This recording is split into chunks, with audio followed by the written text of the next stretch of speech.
So today, we are going to do a tutorial, as promised, for the sub goal. I'm going to teach you how to speedrun this game, FF7. I'm going to take you through everything, take you through all the optimal strats, all the good stuff, and we're going to do it together. And it's going to be great. Yeah, it'll be a like slow pace because I have to like, you know, explain stuff and whatever. It'll be good. Okay, so this right here is actually the start of the run. So this is already something that, okay, yeah, so pretty much the tutorial has like begun from here. Okay, so let me talk about hardware. Hardware in speedrunning can be pretty important a lot of the times, but not all the time, is it? But in this case, for this game, in a lot of like PS1 RPGs, we use a 90K PS2 Slim. Now we use the Slim, and I talked about this in my previous tutorial, because what the Slim has access to is fast disk speed. Fast disk speed is really important, and I mean, it does exactly what it does. It just loads games faster. There is a downside to using fast disk speed, though. Fast disk speed tends to kind of scratch the disks a little bit more. I'm kind of going through a copy of FF7 about once every 3 or 4 months or so. It seems like a lot, but it's not too bad. This is because the greatest hits version of FF7, like, while they're kind of not that common, they are the cheapest copy. You can get one for like $20 or something. You may not even go through it. I mean, I've had a copy, an entire copy that's lasted like a year or something. So I wouldn't really worry about it too much. The only reason I say that is because I've had discs that will literally like skip FMVs and, you know, invalidate runs and stuff like that, and that's really annoying because I can be on a really good pace and stuff like that happens. So again, you can get a copy of FF7 Greatest Hits for like maybe $20, $25 on eBay or something like that, you know, or maybe find a friend who has one.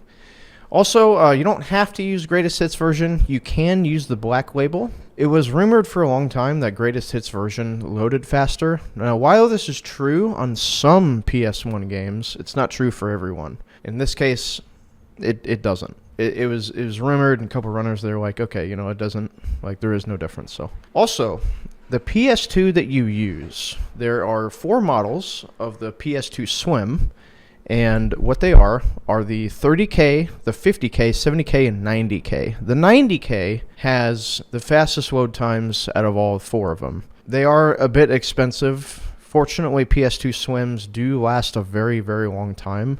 Again, you might not, I mean, the loading time difference is like maybe 2 minutes from like the slowest PS2 to the fastest one. It might not even be that much. But, you know, again, if you're going for world record, you kind of need like the whole pay to win package, you know, the 90K PS2 with the game. So that's what you need. So anyway, that's what we're gonna do. I obviously do have a 90K PS2. So how you do this is like from browser, you have to open your disk tray and then have it load like this, and then hit triangle, triangle.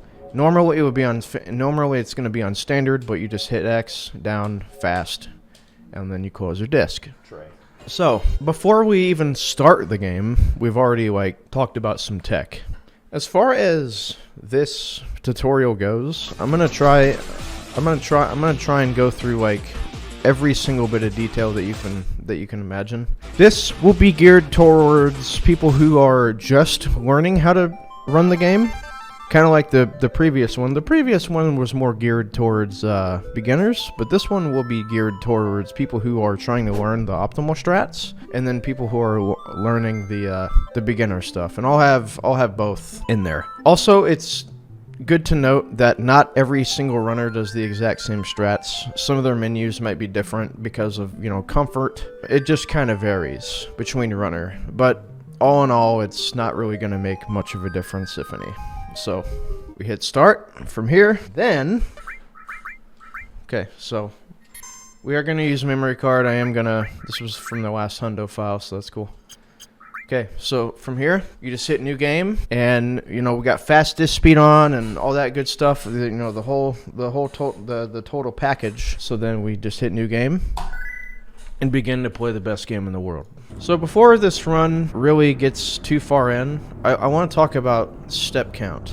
Step count is a movement tech that you can do in this run that manipulates battles that are not the world map. While we can manipulate battles now that are from the world map, I'm not going to really go over that too much, but I am going to talk about like the mechanics behind them. So the step count is relevant because what that ends up doing is cutting out every unnecessary encounter that you may need in the run. It also allows you to manipulate some encounters that you need for the run, because some of these enemies have E-skills that are really important to the run. Like Laser, Magic Breath, Death Sentence. All these E-skills are really, really important for the run because they end up saving a lot of time in like multiple places. Now, as far as step count goes, it's on the surface going to look really simple, and it kind of is, but you really need to know like the ins and outs of like how it works before you end up start trying to do it. Literally what you could do if you wanted to try it, you could just watch my movement and try to copy it as much as possible, and then whenever I say, okay, I'm going to take 8 steps here, or 9 steps here, 10 steps here, you could do that. However, the problem is your movement needs to be really tight for the step count to be able to get preserved for the whole run. So I am going to end up doing step count in this run, but for the beginners that don't really want to do that, you can just run for the entire, you can just run for the whole game. You can just run. So where I do steps, you just run. Okay, so right off the bat, get off the train, okay? The first thing that we're going to do, and this is really important that you do this before anything else, is as you menu, go to config. You want cursor on memory, because what that's going to do is save a lot of time throughout the entire run. You want to go memory, active, and then battle speed, fast, battle message fast, field message fast. Okay, and then you get out. Then you're going to run forwards, and then you're going to mash circle to try and grab these 2 potions. Just like that. And then you can't avoid this battle, so we just kind of go straight away, and then fight it. And literally for this fight, you just hold down circle. This fight can vary because your ATB can be kind of like low or high there. Also, Cloud can miss, and it costs a lot of time, but either way, it's just luck based. For this fight, just hold down circle, and that's it. Then from here, whenever you get out of this battle, you want to hold up and left, and then just run the entire way, okay? And then that's the first screen. Then, this is pretty important here. You're going to need to be a little tight because there is a battle that we are going to skip. Not on this screen, but in the next screen where we have to get on the bridge and stuff. Now, battle skips, they end up saving probably about 12 seconds on average. Again, this isn't something that I recommend anybody do unless they're going for, you know, a pretty good time. Even some top runners just don't do battle skips, although they should. So, how you do them is you have to pause on, like, in like the pixel threshold of where this battle is going to happen. Now, why they are so difficult is because this is all based entirely on your movement. If you have bad movement in the reactor, this battle is going to happen earlier, it's going to happen later, so it's good that you be consistent with your movement. So, like for example here, I'm going to hit right and then up immediately, and then up and left. Like this. So that's like really consistent movement for me. And I have a pretty good idea of where this fight's going to happen. And if I don't skip it, you know, it's not the end of the world. I do reset, however, over not skipping this battle because, you know, I'm just a few minutes off of record, so I kind of need all the time I can get. So here, this is important too. This is a really common question that comes up in the run. Why do you rename your characters to one letter? It's because this game doesn't have, like, instant text windows, right? So it's important that while your characters like have a name, it be as short as possible. That way it takes less scrolling time, right? So you want Cloud, Barret, be, you know, one letter. There's only one character in the game that we're not going to rename, and that's Sid, but that'll come up later. Okay, so here, we're just going to hold up, like this movement, this movement's really consistent for me, okay? So, I know that I'm going to get a battle at a very certain, like at a very specific place. So what I'm going to try to do is skip the battle. Now again, how you skip the fights, or you just hit pause during like where you think you're going to get it. In this case, I'm pretty sure, like I know I'm going to get it at a certain place, so yeah, so that was a little early. Usually like on a run where I'm a little more focused. Shut the fuck up, chat. Usually on a run where I'm a little more focused and I have, you know, a better grasp on like what I'm supposed to be doing, that battle would have happened a little bit later and I would have been able to skip it. I'm actually fairly consistent at it, but it's not that big of a deal. It's a tutorial, man. Fuck it. So it's fine. So here, this is basic, and again, like this is where your movement. Even this, I'm like cutting tight corners and everything. It's because of step count. You know, I need to have good movement. So anyway, yeah, we just didn't skip the battle. That's fine, but you can do that. You might ask, like, why not skip every battle in the game? It's because a lot of the times if you skip battles that really that aren't compatible with battle skips, it can make battles happen later that would screw up your step count, or worst case scenario, freeze your game. And that has happened before. Okay, so this screen, we're just going to hold down, and down left, and then down right. Just like that.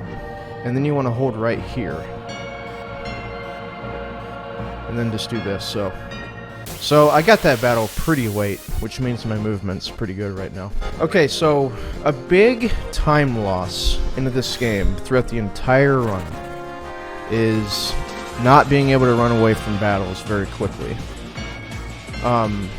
That can save you or lose you a ton of time, because there's a lot of random battles that you get in this run, and that can add up to like minutes, like literal minutes. So it's important that you try and like get good RNG, right? I mean, you can try to get good luck, but you can try to go to Vegas and win, but it's not always going to happen. Yeah, like something that you can do, and it doesn't always work, is that you can run and then you can hold left and circle, and then what that does is it does this thing called change. And then what change does is it kind of like waits out the fight a little bit more. It basically you do an action, and then it kind of gives your characters a little more time to be able to escape. It doesn't always work, but it's a good thing to be doing. So then, again, this is where, like, this is like the first instance of steps that we're going to take. If you don't have step count, all those battles that we just got into are going to be the exact same. However, as I get off this ladder here, shortly after, I'm going to run down a little bit, and then I'm going to take 8.5 to 9 steps. Again, if you're not doing step count, you don't have to do this at all. Just run straight to Guard Scorpion, okay? Okay, so here, 2, 3, 4, 5, 6, 7, 8, 9. I took 9 steps there because I'm a bit further ahead, and then you just hold up here and grab restore. Now, I mean, step count seems like kind of ridiculous. Oh, you're just going slow. Like, trust me, I know. Because I did those 8 steps, I'm only going to get 1 battle as I escape the reactor. But if you didn't take those steps, you'd get about 3. So this is important. Okay, let's talk about Guard Scorpion. This boss, yeah, I'm gonna put on some music here because I gotta talk about how this boss works. All right, so let's talk about Guard Scorpion. So Guard Scorpion is really RNG because you can get criticals in the fight. He can crit you. He targets not the same character every single run, and you also have to kind of pay attention to your limit gauge, right? And this boss, it's a bit complicated, but in the end, it's very RNG heavy. You can also get like an extra attack in before Guard Scorpion can act as well, if you get good enough ATB, that is. In this case, like, it looks like Cloud might be able to get an attack in before like he can. Unfortunately, my ATB is not high enough here. So, but there, that's something that I would try to go for. You know, you want Cloud to bolt, and then you want Barret to just melee attack. What does happen more times than often is that Barret's ATB is a lot higher than Cloud's, and then you can just hold circle, and he'll get an extra attack in, and that may or may not save time, based on your bolt rolls.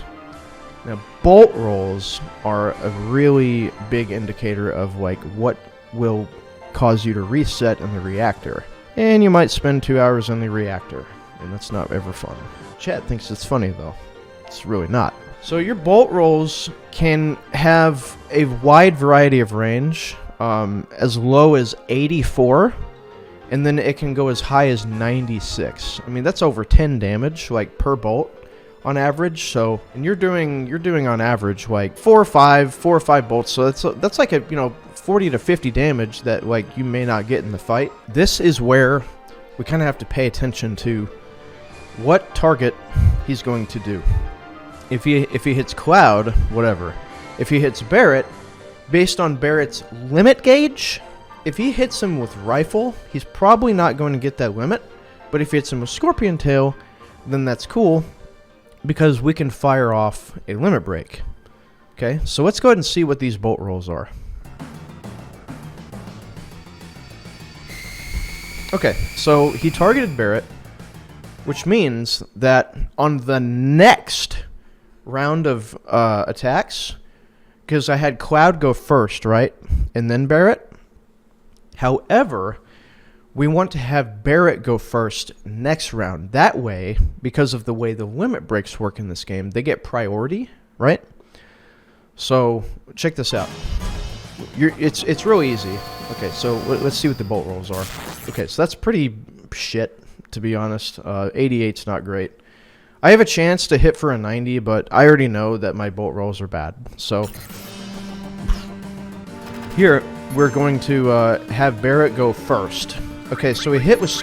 This is actually really good. This is good because I can show you a good example of it. Now watch this. Barret's going to get a turn, and then immediately after, I'm going to be able to do a limit break. This is really important because these are extra attacks that you wouldn't be able to get either way, right? So 90, okay. And then you just hold circle once again here. Cause so those are really high damage rolls for Barret. I do like that. Okay. So he's gonna do this again. The only way that Barret would be able to get a limit in this case is if like Scorpion Tail were to crit. So you can just hold circle and not really worry about it. Of course he does squirt. Okay, so whatever. Alright. So here, this is an important step, okay?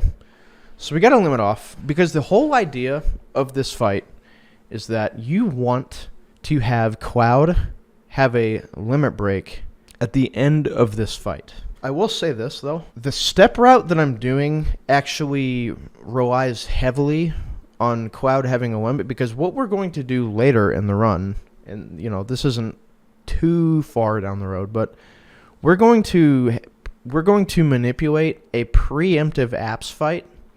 And this route relies on that, like, heavily, because like the money route's really tight and all that stuff. But I will give you backup strats for that. It's not a big deal. Okay. So okay, bolt, and then we're gonna bolt again. More times than not, you're going to bolt here, like every single time, because we want to have a limit break on Cloud. Now, the tail laser may not get him the limit, so we might have to do this twice. So we're gonna hold the attack here, and then see what we get. So 74. Yeah, so that's kind of unfortunate. So we have to bolt. Yeah, so we're just gonna attack with Barret this time, mainly because Barret's attack animation is a lot faster than Cloud's bolt. So we just kind of have to pray that we don't get crit here. Okay, good. The run can continue. Okay, cool. Okay, so after that, we're gonna big shot and then bolt, and he should be dead.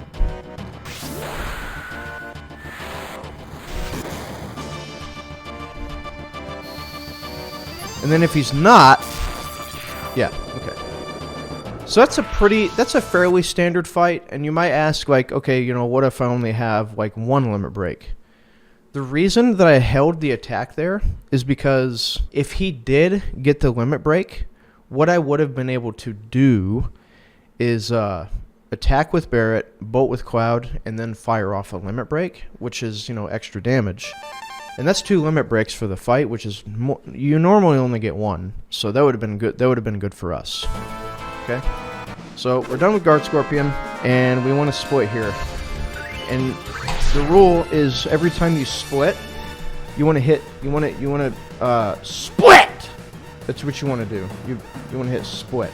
Whew. Okay. Okay. Just gotta get the hell out of here. Because yeah, shit's gonna explode.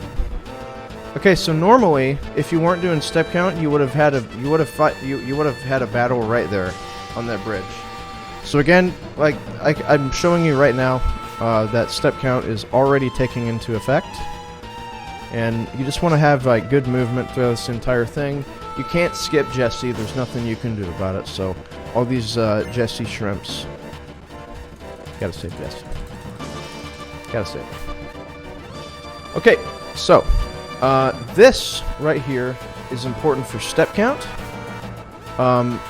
You need to force a battle right here for the reason that we need to do some manipulation. Okay, this fight, okay, that was really good RNG. Okay, so here for step count, this is what you're gonna do. You're gonna walk left, run right, then at this point hold L1 while holding right, and then you're gonna stop right here. And then from here you're gonna still hold L1, walk all the way up until you can't anymore. Then you're going to hold down run, up and left, and then as you're going up the stairs, up and right. And then this will give you perfect thing. And then you have to bump against this wall before you hit the switch, or else like stuff won't work. And then you have to do it again, bump the wall, like that. Okay, and keep in mind, guys, like, this is a lot of information, it seems like, but this is the people that want to do step count. This is for the people that want to do the step count. If you don't want to do the step count, you can just run, and it doesn't matter, okay? So, don't worry about that. Like, it seems like I'm giving you a lot of information, and it's just like, whoa, this is way too much.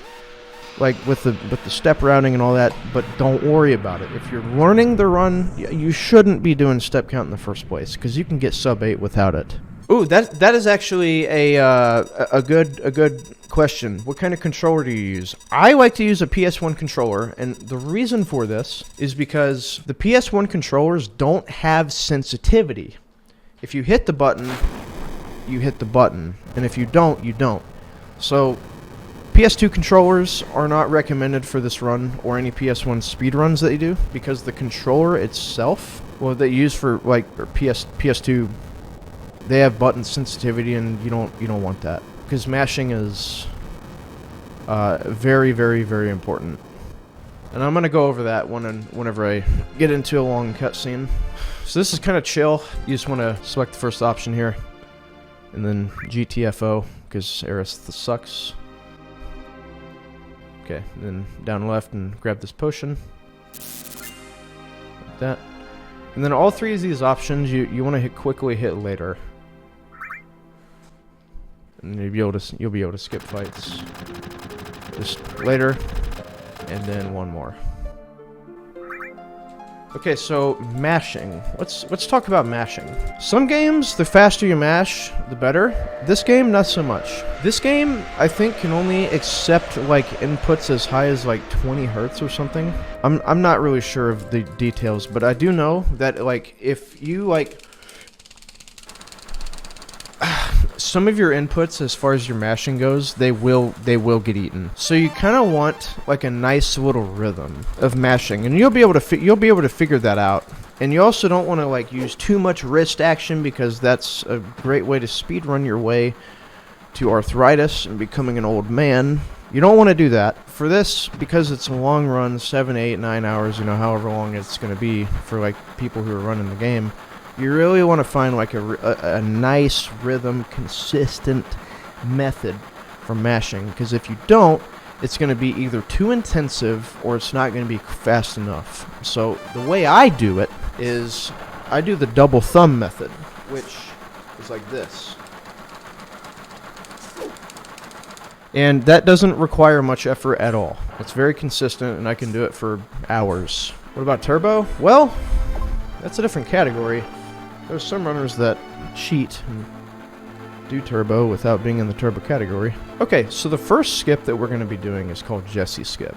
Okay, so this is pretty tricky to do. All right, so a good visual cue for this. Okay, see how you can kind of see Cloud's boot?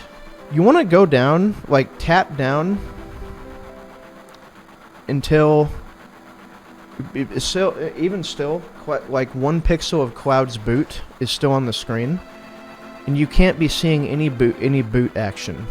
So at this point, I want to go down 1 more pixel, like that. Okay, that's perfect. So from here, this saves like 15 seconds, by the way, so it's not that big of a deal. So if you don't want to do it, then don't worry about it.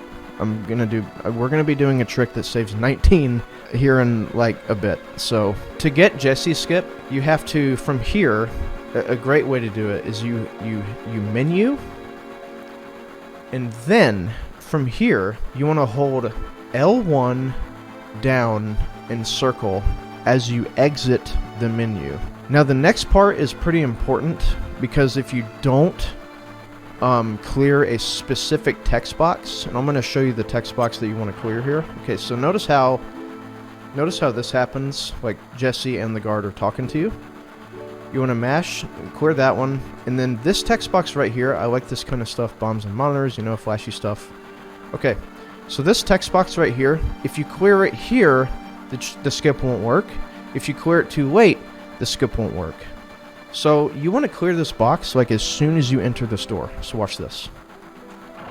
I did it too early. See, that's what I'm talking about. It's hard to do tricks when you're out of your rhythm. Okay, but that's what I was talking about. So as soon as you see Cloud like hit the door, like enter the door, then you want to clear that text box. It's just hitting circle. It's not that big of a deal. But again, this trick only saves 15 seconds, so I wouldn't really worry about it too much unless you really want to do it, and that's cool. But I just showed you how, and I also showed you what happens if you fail it. You just go into this cutscene. I really should be doing this on emulator, but I don't want to, so it's kind of whatever. So again, like it's fine. It's fine. Okay, mash, and then boom, that's it. So I can do it whenever I do it fast, but I can't do it when I do it slow. Who was it that gave up on speedrunning this because he couldn't do Jessie Skip? No, that was Summit. He hit me up in a DM, he's like, hey, I can't do Jessie Skip. I'm like, don't worry about it, just skip it. He's like, nah, I want to do everything optimal. I'm like, that's not gonna happen, dude. You won't. Just give up right now if that's your ambition. The method of that skip feels tedious. It is. I mean, it's fine. Again, like, you don't have to do any of this at all. Like, I've shown you 2 skips that are not required that save maybe like 27 seconds in total. And when you don't have a PB or a run to like compare against, it's just fuck all. Like, it doesn't matter. Sub 12 hours, most people should be able to do, given some time. Oh, no. Dude, okay, so my very first run of this game was 12.5 hours. This was many years ago. And I've seen people, like, do their first runs in under 9 hours. Like, recently. Which is really good. Okay, so from here, there's an old strat where you went back out of the screen, and then you reloaded this, and then it would reset Barret's and Tifa's position. But we found out recently that if you talk to Tifa about right now, it's a little bit faster. And it saves a very minimal amount of time. But, you know, it saves time, and that's fine. And again, rename all the characters to 1 letter. So, do all that. And get us up to 6K subs. Thanks. You got 10 hours on your first run only using my old guide on YouTube. Yeah, like, that old guide, it's pretty good. The old guide is definitely good. This guide, this new one though, this new one though is gonna be able to save you at least 30 minutes though, because of new stuff. Cosmo Canyons. Oh yeah. For people who are like that watched my old YouTube guide of this game, that guide did not include guard skip, which is what we're gonna do here in a few minutes, which saves about 18-19 minutes. Nor did it also include Cosmo Canyon skip, which is a very recent discovery, which saves about 12 or 13. So pretty significant time saves, to say the least. Though that old guide is pretty outdated. The funny thing is about that guide is that I made that like I think about a week or two before guard skip got found out, which is hilarious. Now, here it comes. It's gonna be crazy. Yeah. So again, if you're on step route and you're on perfect step route, this is where your stuff is gonna come into play, and you're gonna see that later. Okay. So normally, what we would do is go to the shop immediately, and then buy 21 grenades after we sell all of our potions. We don't sell everything else yet because the reason that we don't want to sell all of our stuff here is because we're going to pick up multiple ethers and multiple phoenix downs and stuff, and we only really need to sell the potions right now. And then what we would do is go down and buy 21 grenades. However, if you're not on step route, you're going to be using some extra. So if you're not on step route, this is what you want to do. You want to go up here and then get this ether.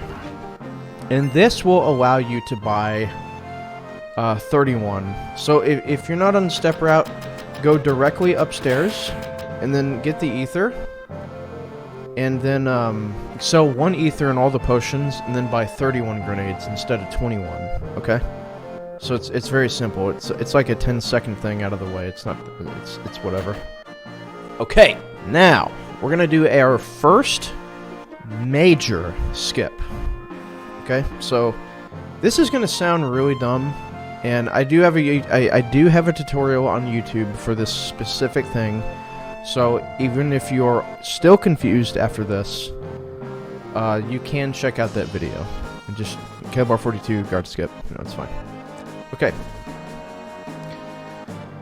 So as soon as you go over here, I'm going to give you a lot of visual cues, and then this right here is the visual cue. Okay.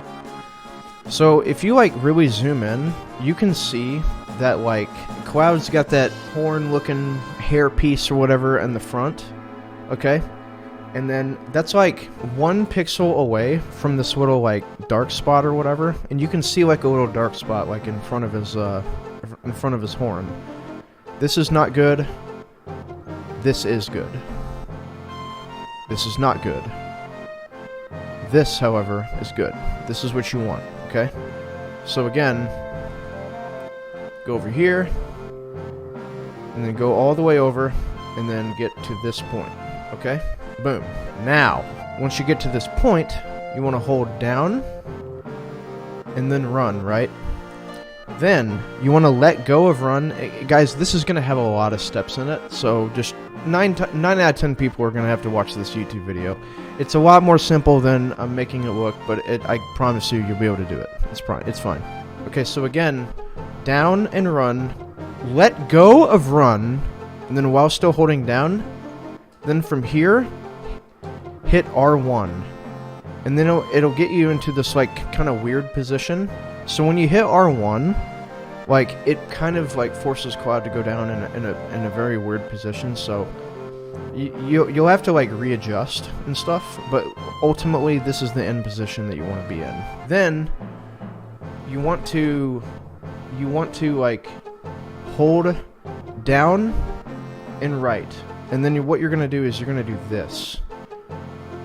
And then Cloud's like shoulder, his fucking boulder is like kind of on his on the guard's helmet or whatever, and this is perfect. This is exactly where you want to be. And from here, you want to hold R1, and then you want to tap until you get to this point. The pixel before this one, though, also works. But then you want to do that again. You want to hold down and right and run again. So do this, and then let go of run, and then do that one more time. And then get to here, and then you can just literally hit down and right, and you'll pass through the guard. I'm not going to do that, though. Oh, wait, you're stuck. You have to do it, huh? I was gonna do a tutorial again, but I can't at that point. But again, guys, like, I have a YouTube video on it. If you're still confused, which you probably are, just go watch it. You know, it will, I promise you, like, I go into way more detail. So, like, again, it's worth it if you want to run this game. It saves 18, 19 minutes. Very easy skip. Very, very, very easy skip. Well, you can't walk back. This is a loading zone. So once you do this trick, yeah, you skip it. So that saves a shitload of time. Skips all the Aerith-like stuff and whatever. And then you just go right, and then you split! This is doable on all versions, but I really only know how to do it efficiently on the PSX version. Okay, so the thing about this trick is it's really weird. A level 1 Aerith comes into your party. The weird thing is, though, that her name is Aerith and not Aeris. It's just kind of weird. But anyway, we're just going to do the wall market like normal for the most part. Oh yeah, for this right here, it's optimal if you hold right. I mean, from when you come in, you want to hold right, and then you want to hit up, and then it'll talk to the guy from the side rather than going all the way around here, and that's just kind of slow. So you're pretty much just going to mimic everything that I do from here on out. Like the movement's very, very simple. Yeah, I'm not really sure why that happens. It's a bit odd. Best tutorial ever, just do what I do. Hey, how do you do that trick? Just do what I do. It's not hard. Okay, so go right here first and talk to this dude. And then you're going to go left into the dress shop. Damn, my thumb is getting a blister. Okay, talk to the dress shop guy, and then we're gonna go eat. Now this option doesn't matter. You can pick whatever one if you're trying to like RP or something. I don't know. This option, however, does matter. Whenever he asks you like how it is, you want to be sure and pick the middle one. That way you get the coupon. The other ones, yeah, your run would be dead. So then this one as well. After you get the coupon, you want to come down here and then select digestive. And then go straight to the end. And then again, whenever you stay, you want to hit down and select the 200 one. Okay, then after this, you want to go back to the guy that we previously talked to. And then after this, we're going to do bar skip. Bar skip is, it's one of those, another like minor time saves that you don't have to do.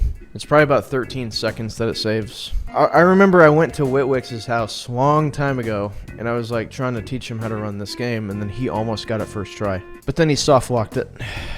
Poor guy. Okay. So whenever you enter this bar, normally, if you aren't doing bar skip, and I will tell you that bar skip is a bit risky because it can soft lock the game if you do not do it correctly. So again, yeah, it's just kind of up to you. But if you were not doing bar skip, guys, just talk to this guy here. But if you are, you're gonna follow these steps, okay? Okay, talk, enter the door. Be very rude, okay? Then after this, talk to the guy. And then after this text box happens, you want to clear it, and then you want to go up here, and then this isn't a button press here. This is not a button press. You just go up to the door, and then you turn around, and then it closes the door immediately, okay? Okay, so then you keep mashing the text, and then whenever this message pops up, a tough looking guy like that, you want to come down here, talk to this person, and then go up here. Give the medicine. Uh-oh, I think I fucked it. I did. I fucked it. Watch this. Okay, this is a good example. Yeah, so, okay, we have to restart. Okay, so for the YouTube video, we're going to go, and then we're going to go there, and I'm not going to show you how to do bar skip because I can't do it slow. Okay, so we're back to where we were, and we're going to try, I've shown you how to screw up bar skip, but I'm going to show you how to do it now, like properly. Okay, so before, I was doing things out of order. Well, not really out of order, but doing stuff slowly at this point is just kind of difficult. So I'm going to show you how to do it properly. Okay, so, and you may have to slow this portion of the video down, so just be wary of that. Okay, so again, talk, then talk to this guy again. Clear this text box, go up, close the door. Then remember at that same text box, tough looking guy like that, go down or go up, doom, boom, and then clear all this text, and then right here, just like that. And then that's not really a great explanation, honestly, but like, it's really difficult for me to explain that trick when a soft lock can happen if you don't do things like properly. So what I would do, and guys, this is like a 12-second time saver, and just slow down the video at that particular. It's just like clearing text, really, not too quickly, not too slow either. Let's just say this: you can get a world record without doing that. All right, so yeah, that'll give you a. Yeah, so just don't do it. All right, so then, because the outfit doesn't like meet cloud standards or whatever, we have to squat and get a wig. So at this point, this squatting is here. Squatting is pretty easy at this point. So make sure to hit select. Got it. And then here is the most important option. If you don't need to practice, then it wastes like 30 seconds. So, boom. And then this is just a repetition of square, X, circle, square, X, circle, square, X, circle. Now the perfect amount of squats that you can get is 21. Okay, so we got 21. Cool. Whatever. And it's pretty easy. Just don't mess up. Because if you don't do this all properly, you end up wasting about 5 minutes. Because you don't get selected for the Honey BN thing. Oh, on this screen you could just hold up and it'll go straight to the dressing room. But if you don't get selected for Don Corneo's little thing, it's really bad because it wastes about 5 minutes because you have to do some extra fights and it's quite awful. So don't do that. Alright, then we just gotta go straight up here. No big deal. And keep in mind, yeah, I had to reset the game, but we're exactly where we were. Nothing's changed. I'm still doing my step count and all this stuff. Nothing, yeah, just don't worry about it. It's all good. Alright, so then, I've got to go down to the special dungeon. And then pick up Booba. Again, just mash all this text. There is an ether on the left side, but we're not going to get that quite yet. We're going to get it at the end of all this dialogue. So if you've done everything correctly at this point, you will get selected for Don, and that's obviously the quickest option. So we're going to get that. The movement, so the movement here isn't crazy important to like have optimal. I mean, other than the fact that like you're going the fastest, but like, so step count, once again, is not affected by movement that is outside of what is considered hostile areas, which are areas that you can get into random battles that are not the world map. So, in those areas where you can get battles, that's where step count matters. That's where your movement is like the most important. But outside of that, it's not as important. Okay, so then, so normally, like, what we would do, we would get the hyper behind the bed, but we don't have to do that anymore. So then talk to him immediately and then select both bottom options. Okay, so then after this is where we really have to pay attention. At this point, we need to, because granted that you're on step count, this is where we force the preemptive apps, okay? But if you're not doing step count, you can talk to Tifa and Aerith and it doesn't matter. Because there's not really a feasible way to do the preemptive app setup without doing step count. So again, this is what you're going to do. You have to do this exactly. Alright? So down and right. That may have screwed it up, honestly. I might be okay though. So then talk, and then run up, run right, run left, and then run right again. And I think I might still have it. I think I do have it. Yeah. Okay, so then... Okay, so it's not as tight. Okay, so if you're on step count, literally for this fight, you hold up and circle.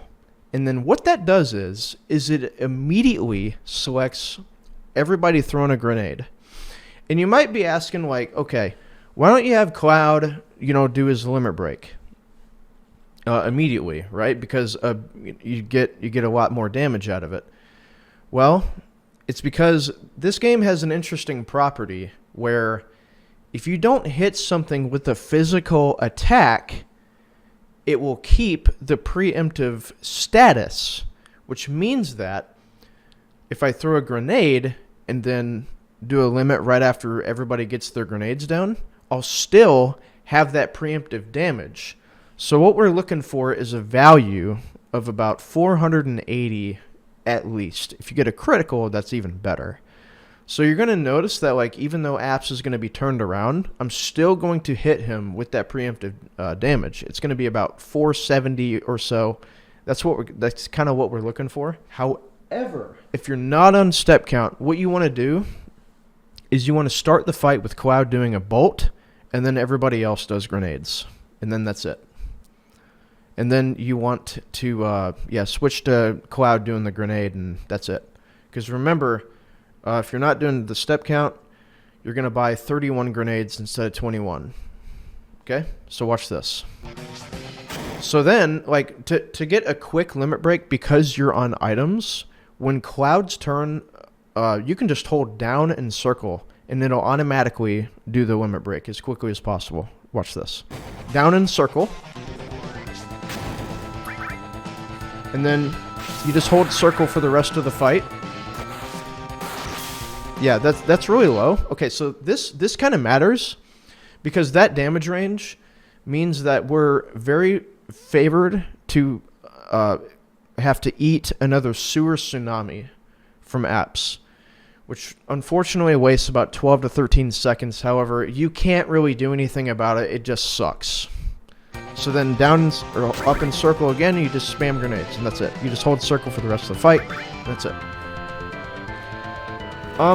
There are quite a few fights at the beginning of this run where you just kind of hold circle, and so it kind of makes things a bit trivial. So once again, after you can just hold circle again. After this, unfortunately, we're going to see another sewer tsunami, and he's going to die after this. But let's say that Braver was about 480 or so or more, he wouldn't be able to get this off. So it's just poor time loss, unfortunately. And it just kind of sucks. So then once again, split! Okay, so then up and right, and then at this point, because you want to maximize your movement, you want to hold up and right, run, and R1. And that's going to give you, like, perfect movement. And then let go of R1 at this point, and then, yeah, like, you just kind of have to cut corners.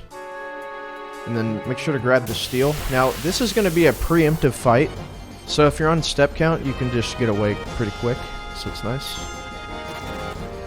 And then make sure to grab the steel, very important. Then, again, if you're on step count, at this point, we're going to do 6 steps. 1, 2, 3, 4, 5, 6, and then run. And then what I like to do is hit select here, because what that allows me to do is kind of get a good... at some point, you're going to want to hit select during the run. This particular segment is a bit difficult to move, because there's a lot of like really weird, awkward corners that you kind of have to like wind around. I would definitely practice this area if you're trying to do steps. I would definitely practice this area. Like, but if you're trying to do step count, this is one of the harder areas to do it. Okay, so then this is a little tip, little secret strats that only you guys are gonna know. Okay, so when you get up this ladder, this is gonna seem really weird, but you want to hold up and right, run, and then hold L1, and what that's gonna do is like do a direct path to the ladder. And then at this point, grab the ladder. Then, once you get down, you want to hold up and left and R1. And then this will do that. Okay, so this, what we're coming up on is a battle skip. There's normally a fight that we're going to have to do, because it just pops up. But like the one in the reactor, you can skip this one, and I might have skipped it. I'm not really sure. I don't think I did. Oh my god. I got it. Okay, so that fight skip is really it's really hard to do, because like the movement in the graveyard here is very inconsistent because of all the windy corners and stuff that you have to do. This fight skip saves like 13-14 seconds. It's quite a lot of time that it saves. And if you get it first try, like, that's insane, and I just did. So, but I promise you, if you're doing typical step count, that a fight happens in that area. And again, you can't be skipping every single fight in the game, because it'll cause a lot of problems. There's about 4 in total that you can skip, saving almost about a minute. So it's quite nice. And yeah, you just follow the typical path of movement. Nothing crazy. If you're behind on steps, yeah, you can do double train strats. But I will say that it's really tough to be behind at this point. I mean, if you don't really have to practice that much, but you can do double train to put you towards the next, and yeah, you'll expend less movement, and that is a backup strat you can do. Now, if you skip battles that aren't really friendly, like with the step route, it can really screw with like the battle values and stuff, and if you do it too much, it'll like freeze the game. This is kind of difficult movement. Like you have to take this like windy path on the stairs. You really kind of have to get a feel for like when you have to turn, because you want to cut your corners like as much as possible. And here is one of the more difficult segments of movement, in my opinion. So just like this, and we don't have to worry about any steps or anything like that. So, and then you can tap L1 here. You don't have to, but you can tap L1 there to get kind of like a nice little vantage point where I talk to Barret. Okay, so Reno is really simple. You're just chucking more grenades, and it's easy. But there's a small optimization whenever you fight them. Okay, so if Cloud doesn't have a limit break, and then, like, again, you're going to hold up and circle for every single character in this. So if Cloud doesn't have a limit break, what you're going to end up doing is trying to get off a normal attack, because what that can do is save you a grenade. If you're doing non-step route, I wouldn't worry about it. This is just kind of something that you can do to like save a grenade, so I wouldn't worry about it. But like in this point, I wouldn't go for it. The reason for this is because the grenades on Reno are just like really low damage, like in general, for some reason, and it's not really guaranteed either, because like if you get an extra turn in with Cloud, that's cool, But if you don't end up killing him after 8 grenades, you're gonna have to do a 9-turn fight instead of an 8-turn fight, and it's really annoying. See, like, that's 8 grenades exactly, right? And then yell split once you're done here. And you don't want to use that limit because you're gonna want to use it. You're gonna want to use it later.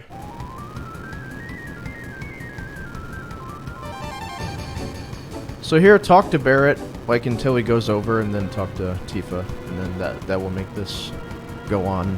That'll speed up this as much as possible. So if you want a good, like a good time for this specific point in the speed run, we're looking at like a sub 42 Reno, and that is really good pace. Like, that's like amazing pace. But if you get a little bit more than that, then you know, that's fine too.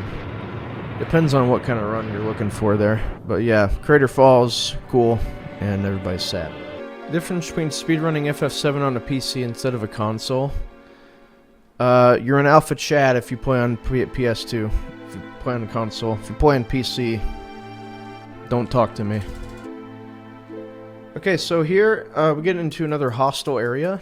What we're gonna do here is just hold down, and then once we get past this little like white marker, we're gonna hold down and left. So boom, and then down and left. Okay, so we're gonna get in a fight as soon as we turn this corner. Yep, just like that. And I know that because I'm on. This is the step route. So then we're gonna go down like this, and then this is again. It's a bit weird movement that you gotta kind of have to get used to. Okay, so we want to go over here, and we're going to grab a cover and an ether. Because we're going to sell the ether, and then we need the cover for, like, you know, the run. We're going to end up getting 2 covers, which may seem like not enough. But if we level them, it will get us 100% cover rate. Alright, so if you're on step route, there are going to be 2 different shops versus step route and then non-step route. But you're going to be selling the same stuff. So all the ethers, you're going to have 5 ethers at this point. Or wait, no, you wouldn't have 5 ethers. You would sell the one because you'd have 32 grenades, or you'd have a lot more grenades. So if you're not on, or if you are on step route, you want to buy 39 grenades. But if you got the potion at the beginning of the game, you can buy 40 because you'll have 50 more gil to work with. But if you're not on step route, you just want to buy 31, and that should be fine. So then get the hell out of Dodge. And then we're going to be fighting a 4-house. Nice. That's really lucky. So that ends up saving like 5 or 6 seconds if you can get away from the 4-house pretty quickly. Because you can do an attack that takes a long time. Yeah, it'll be on YouTube.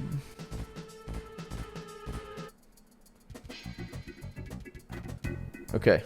So here we want to buy cover, and then that's the second cover that we end up getting, and we don't need any more covers for the rest of the run. We're not gonna equip them like now though. We're gonna start utilizing them on disc 2. And then we get the batteries, which cost 300. Now we are left exactly with 58 gil. So that little battery entry or whatever, it's a bit of an auto scroller because there's not really a way you can speed it up. All right. So as much as we would like elevator manip, that's not really a thing in the run, and probably won't ever be. So we want to put the ATB on wait, and there's a reason for that, is because the next few fights we want ATB wait on, and this is the first instance of what is going to be called wait tricking. Wait tricking is a technique that is going to be used throughout the entire run, and it's very difficult to master. But once you do, it'll click. You'll understand how it works. Basically, the concept of wait tricking is to be able to optimize the amount of turns that you get versus the enemy. Because if you're on ATB active, the ATB is just kind of flowing and it never freezes, right? It's just going all the time. But if you put it on wait, if you go into something like a sub-menu, like if you select like magic or item or like even target something, the ATB freezes. And you can sit there like forever and then the enemy won't get a turn. Whereas if you are on active, they would. And we're going to be utilizing that mechanic to our advantage. And it kind of works a little different from boss to boss, but it generally comes down to like the same goal. Being able to optimize the amount of turns that you get versus the enemy. Alright, so in this flora, I believe we get the elixir. In old route, this elixir was way too important. In this route, it's not as important, but you still want it. So make sure to grab that. And stair movement's pretty important. If you're gonna go for a really good time, you want really good stair movement. It's incredibly easy to like bonk on the railings and, you know, not have good movement. So it's pretty important just to make sure like you know where you're going. And then there are 2 more flights of stairs that are not auto scrollers, and the reason I say that is because the last one can't be sped up. These last 2 though. Okay, whenever you get to the top here, you still have to wait, so you can do stuff like this and it doesn't matter because you still have to wait for them. Okay, so this is the first fight where we're going to be utilizing weight tricking. And for this, interestingly enough, this screen is not hostile until you engage the fight. And to minimize the amount of steps that you have to do, like before you get into the door, you want to go down like this and then trigger them from that, because you'll take less steps. Yeah. Okay, so again, this is a good example of how ATB Wait works. You know, I selected the red guy and not doing anything. You can sit here forever, and that's how ATB Wait works. Okay.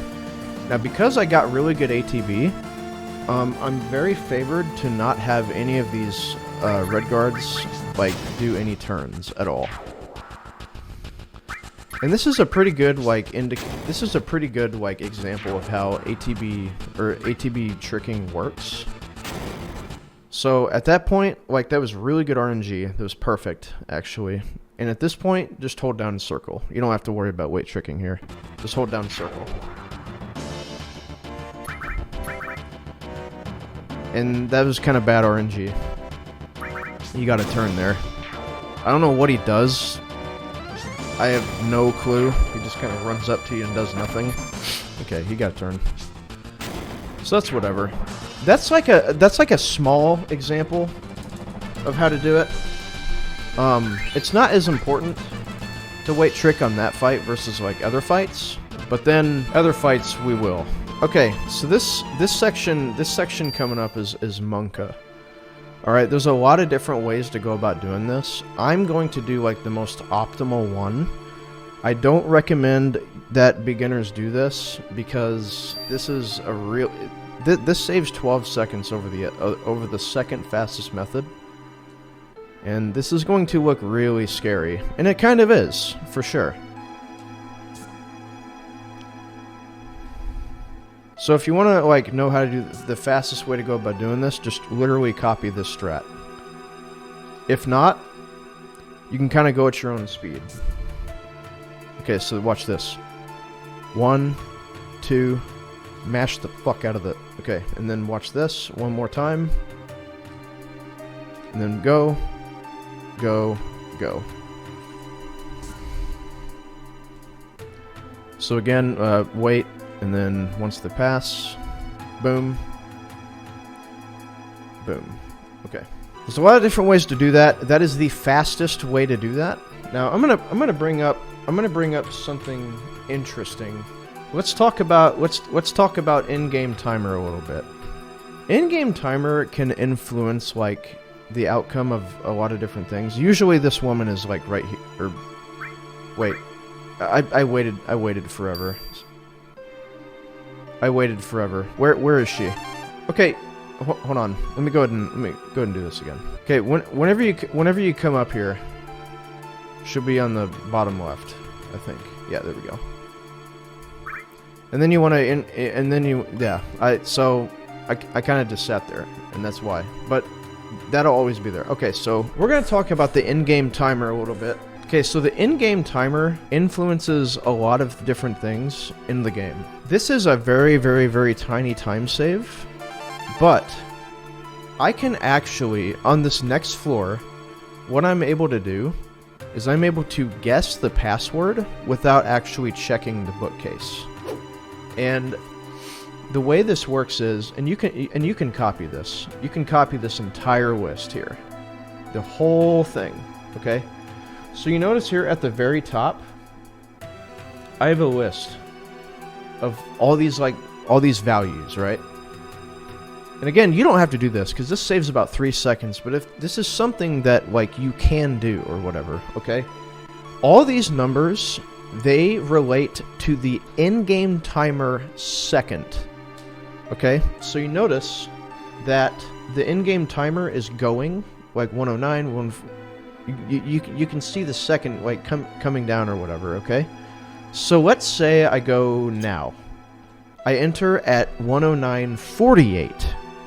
So 48 was the second that I entered this room, and I can look at this list and know that 48 relates to Mako. So if I go over and then not check the book, I mean, I'll check the bookcase just to like prove to you that it will be Mako.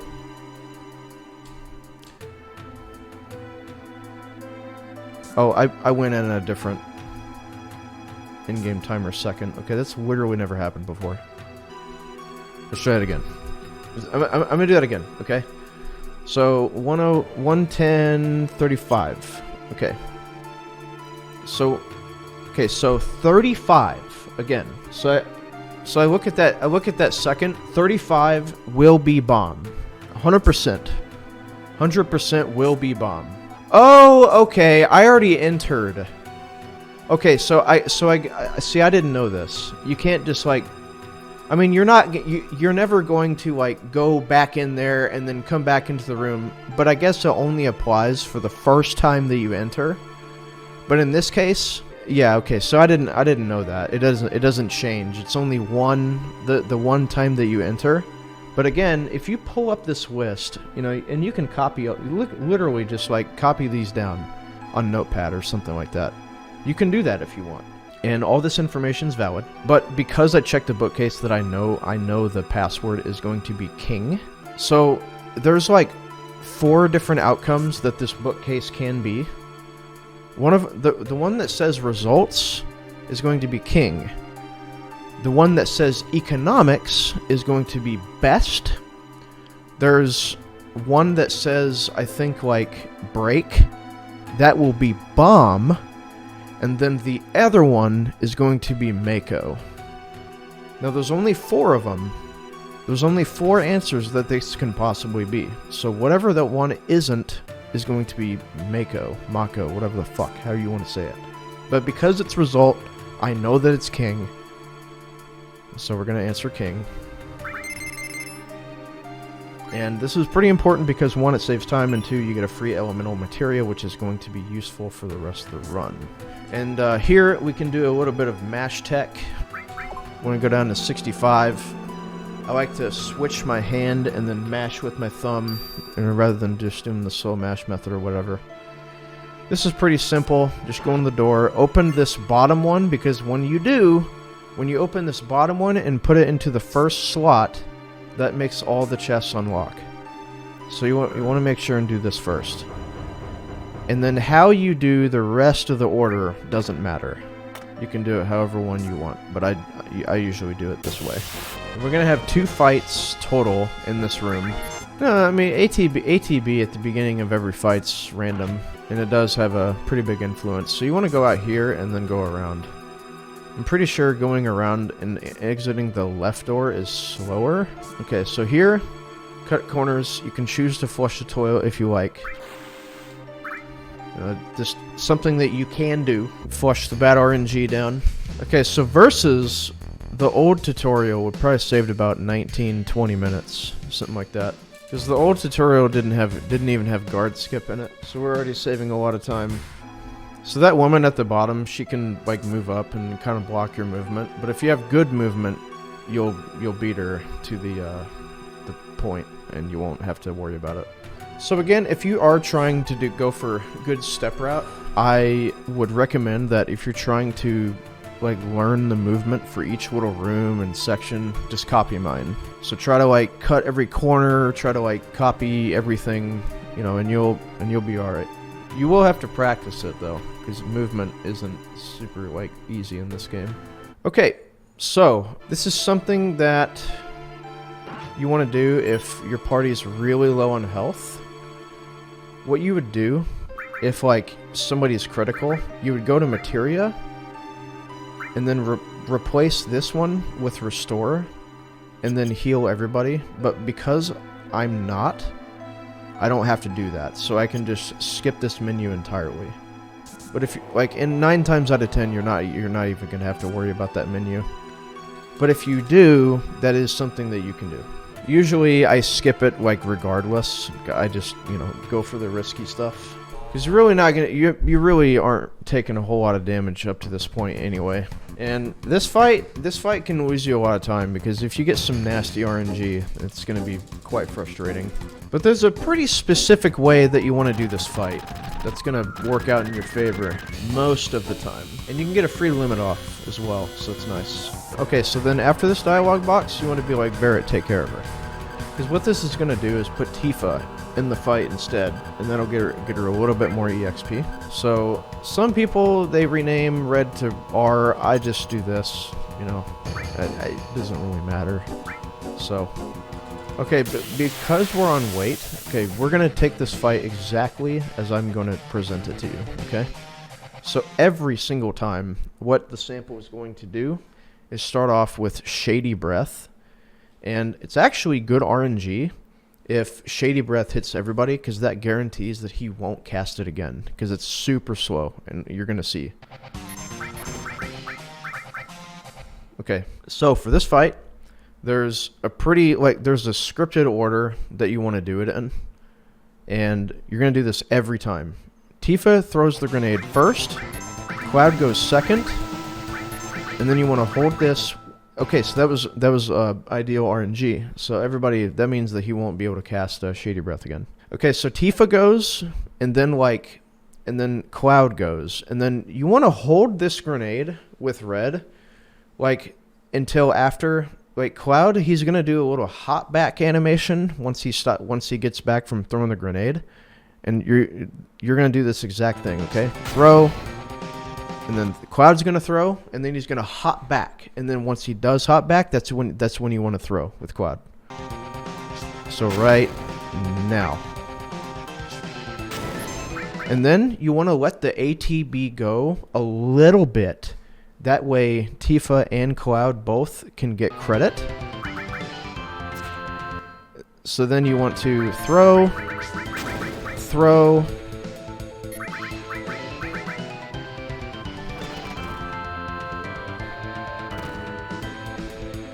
And then you want to do fire with red, and then wait till all the ATB gets going. That way Tifa can get a turn, and then what we're going to do right after this is Braver, for a couple of reasons. One, if this Braver can crit, that means that you can save a grenade and then just get priority, because that's how limits go in this fight, or in this game. They get priority. So whatever anybody's about to do, my limit break will go first, because that's just how the game works. And if I get a crit, then I save a turn and a grenade, so it's a win-win. So at this point, he's dead. So Tifa's gonna throw, and then he's dead. So you're gonna do that. You're gonna do the fight exactly like that. Now the RNG does play a part in it. They can do several attacks. They can screw you over. You know, there's not a whole lot you can really do about it. There was a really dumb strat before where I just kind of threw without even really like thinking about how to do it. Okay, so then this is the menu that we have to do. I go to config, active, put red in the back, and then replace this ice with restore. Don't worry about healing because you get a free heal anyway. And then you go up here, grab the C skill. Very, very, very important that you grab that. And then you just want to make your way back to the elevator. And then we're going to get a fight like a little bit after we turn the corner here.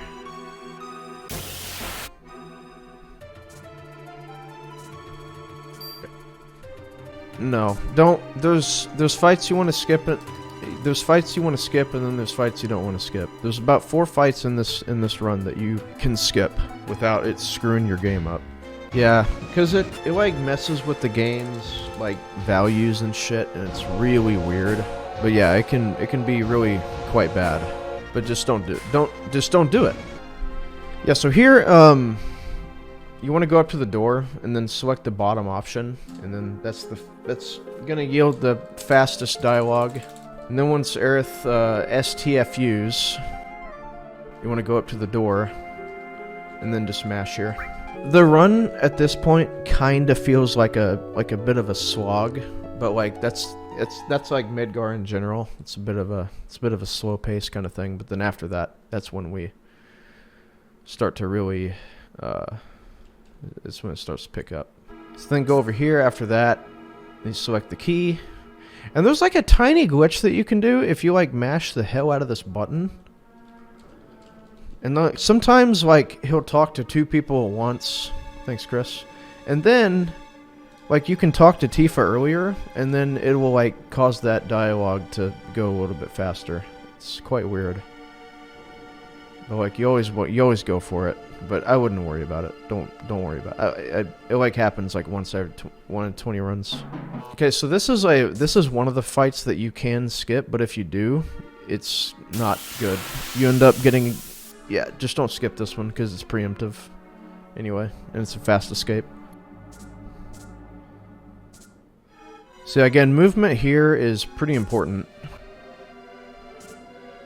It's very easy to get off track. But other than that, it's pretty easy. What's wrong with the splits? Hey, dumbass. Read the title. Can't read? Yeah, not surprised. Alright, so yeah, there's a lot of mashing. There's a lot of mashing going on. And that's a lot of what this speedrun is. It's clearing text like quickly. And the tutorial may make it seem a bit slow right now. But once you get the run going, it flows a lot better. Alright, so upcoming is Arsenal. Very annoying fight. Extremely annoying fight. For the reason being that the second phase can lose you a shitload of time. Because they can put you to sleep. It's very awful. Very nasty attacks that it can do. The first phase is pretty trivial though. You just kind of do the same thing that we did on apps. We just hold up and circle, and then just chuck grenades, and that's it. With Red's ATB, it looks like he's gonna get a quick throw in, so that's kind of nice, I guess. You kind of have to be wary of your HP. Not that you can really do much about it. If like you want to be like super safe, what you can do is use Aerith's Healing Wind, but that's slow, obviously. We're also going to be utilizing limit breaks here. 1, to save grenades, and 2, I'll be able to force the second phase to skip a turn or 2.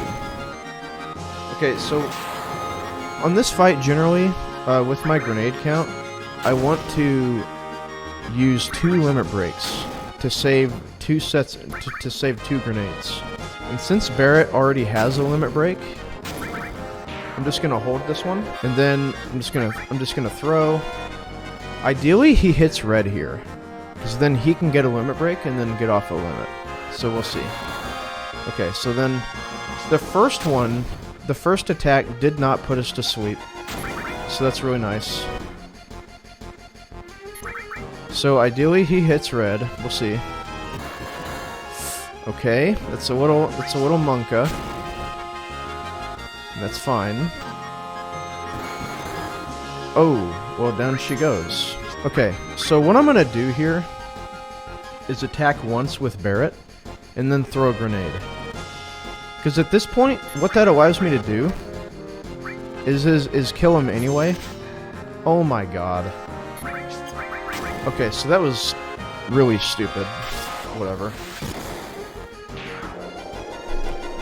Wow. Normally that would have killed, but like I missed, and I've never seen that happen before, so that was really unlucky. Other than that, though, that was a pretty standard fight. Now, the deal is with that fight, though, is that you want to find in some way to be able to use those 2 limit breaks in the fight. Sometimes you can only use 1, so you have to accommodate, with like different strats or whatever. But in the end, you want to try and fit like 2 limit breaks into that fight, and then you can, once you get a better grasp of how limit breaks work in this run, you can time them to where you can use them in skip turns. So then he'll get off less attacks. Now the way this fight works is normally you're going to, like, if you do the route properly, you're gonna have 14 grenades. You're gonna want to start off. Okay, so this is really fucking annoying. So I have 14 grenades. This grenade has a chance to get the lowest roll possible of 139, and if it does, that is bullshit.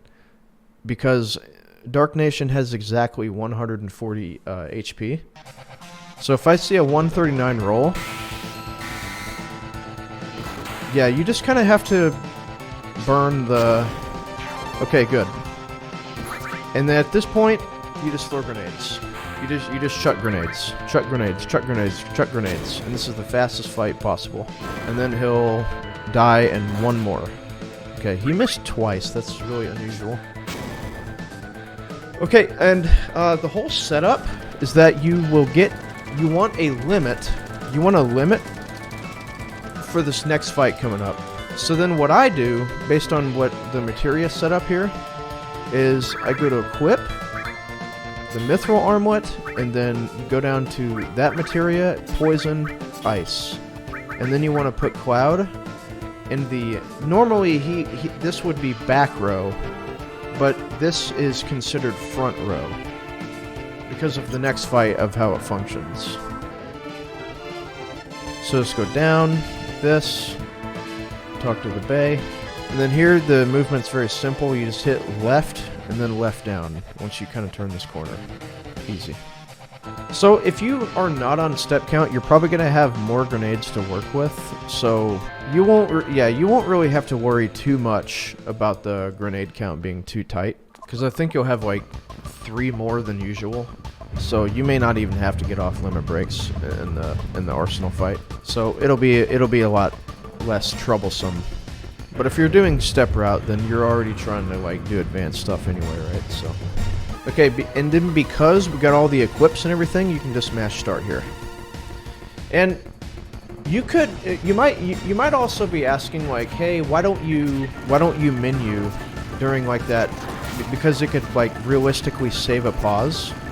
Well, okay, so fun fact about that menu where it brings up like a, switch your party menu and stuff. For some weird reason, if you go into the pause menu during that specific, like, the queue for, like, going into the menu, it lags a lot more. So it actually saves, like, a second or so if you menu before that. Oh, yeah, the bikes. Whoops. God, I'm just so used to this. Okay. So, you might be asking, like, what the fuck? The red bikes? Okay, so, red bikes, they're weird. If you like you can either hold down square or circle, and they just won't like try to pass you, but the orange Pepegas will. So just slash the orange ones as they come up, and then like once you get all 3 like on the screen, just hold down the button and you don't even have to move. So it's just an odd little quirk about this game, but it is there. Well, if you get oranges all the time, just keep slashing, dude. Okay, so this fight is going to go the exact same way every single time. Every time. Okay, so Cloud is going to start with Bolt every time. Then Barret's going to Grenade, and then we're going to hold with Tifa. Like it took me a few times to get this down pat. But like it's auto scroll once you get it. Okay, so Cloud Bolt, Barret Grenade, and then Tifa doesn't do anything. Okay, boom. And then she doesn't do anything. And then but put her on item. That way, you know, you can save like a thing. Okay? So then Cloud Bolt, Tifa Grenade, Barret Grenade. Then Cloud's gonna go next, and then after this, we're going to burn the limit break. So then you can hold up and circle at this point. In fact, you kind of have to. And then bolt again. And then, yeah, just keep on grenading. At this point, we're going to have 4 grenades. And this is kind of important. Because this is going to... That attack is going to give us limit credit. So then Tifa Grenade, Barret Grenade, or, well, Cloud Bolt, and then Barret Grenade. And then at this point... Hold with Tifa. Just don't do anything, okay? And then, yeah, Barret Grenades, and then Cloud Bolt, and then, yeah. And then after this, okay, so Motorball is a bit weird whenever it comes to, like, this last attack here.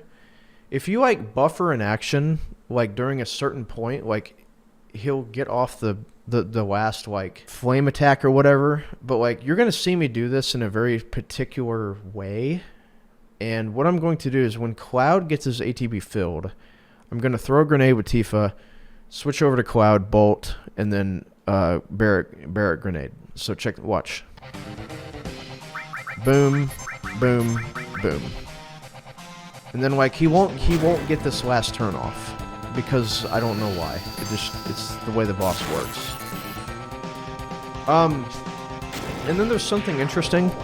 If you have really high damage ranges with the bolt, you can skip that last grenade, which is kind of nice. And then we're out of Midgar, aka we're done with the remake!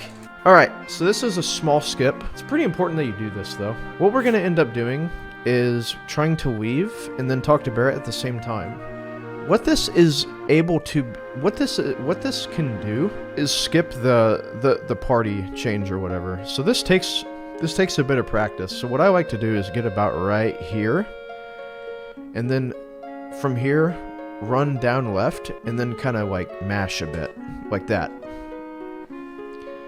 And then this text box is all kind of funky or whatever. And then it's actually like 2 text boxes in one. So whenever you see "Let's go," like even though it doesn't really give you a prompt, you can hit down the bottom option on this box, and then you can literally just fucking leave right after this, like that. So now we're on the world map, which is cool. But that skip is really easy to do. But it's also easy to lose time here. Okay, so then we make our way to Calm, and it's completely RNG whether or not you get an encounter here.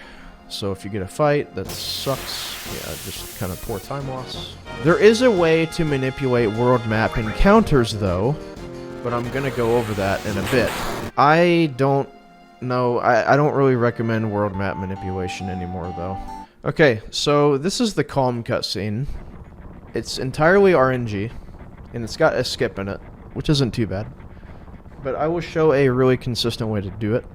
I typically go for what's called YOLO skip, which is a bit dangerous. But this fight is a bit of a meme. We're about to fight a dragon, and you really don't want to see Cloud get attacked, because what that ends up giving Sephiroth a chance to do is life 2ing. Each life 2 is about 14 seconds that you lose, just outright. I've had it happen about 6 times to me in a row. So that's a shitload of time to lose. Just in one fight. It's over a minute and a half. It's absolutely ridiculous. And we'll see what we get here. And like I said, there's not any tech, there's not anything that you can do during this fight. You just have to prig. You just have to prig, and that's it. Hands off the controller. And the fact that he already got an early attack which is good for us. And that right there is the God Dragon. Because we got one attack early on, and then he only acted once. Normally, he does two attacks. Yeah, there's not anything that you can do to speed that up. You just You just have to get lucky. So go up. We're just gonna mash more text.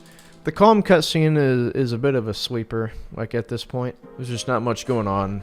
And like we have literally like one more thing, and then, you know, that's pretty much it for calm cutscene. Okay, this is what's called photo skip. If you are not on step count, do not do this. And I mean that. For the reason that there is one fight that we're gonna get in the flashback, and in step count, we manipulate that to be a preemptive fight. So again, if you do not have step count, do not go for photo skip, because you have a super high chance of dying. You can literally die in the flashback and then cause like a paradox, and it's a bit weird, but it can happen. So a really consistent way to go about doing this is from here, hold left, down, left, up, and then you kind of want to like tap up. And my visual cue is like Cloud's fucking shoes get like huge at this point. Like you can see how big his shoes are, you know. It's a bit weird. But I want to hit up one more pixel at this point. So this is perfect.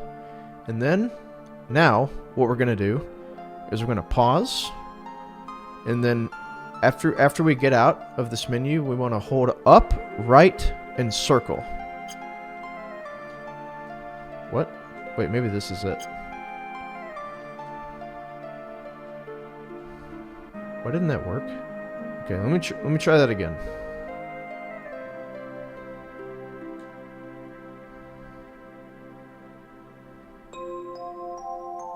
Okay. We want to do it. We want to go one more from here. There we go. Okay, so I was on the wrong thing. This will work guaranteed. Okay, so we're gonna do that thing again. We're gonna get out of the menu and then hold up and right and circle. And it's gonna cause this thing to happen.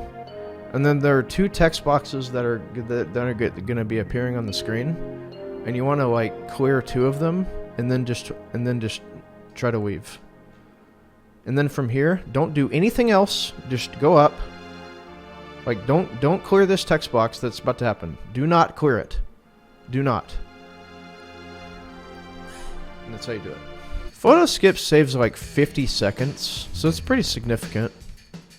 Okay, so if you don't do photo skip, fine. Don't worry about anything. Just do the run, normal way. If you did do photo skip, do not sit here and mash text, because if you do, you're going to soft lock the game. You want to wait until this little soldier is going to come around the corner, and then once he like adjusts the position, then you can clear the text box. So like right here. If you cleared that text box like before, the game would soft lock. The reason for that is because like the game technically sees Sephiroth like in the scene, but doesn't load him properly. And if the game like doesn't load them properly, then like it just checks for like nothing and then soft locks. And I'll prove that to you.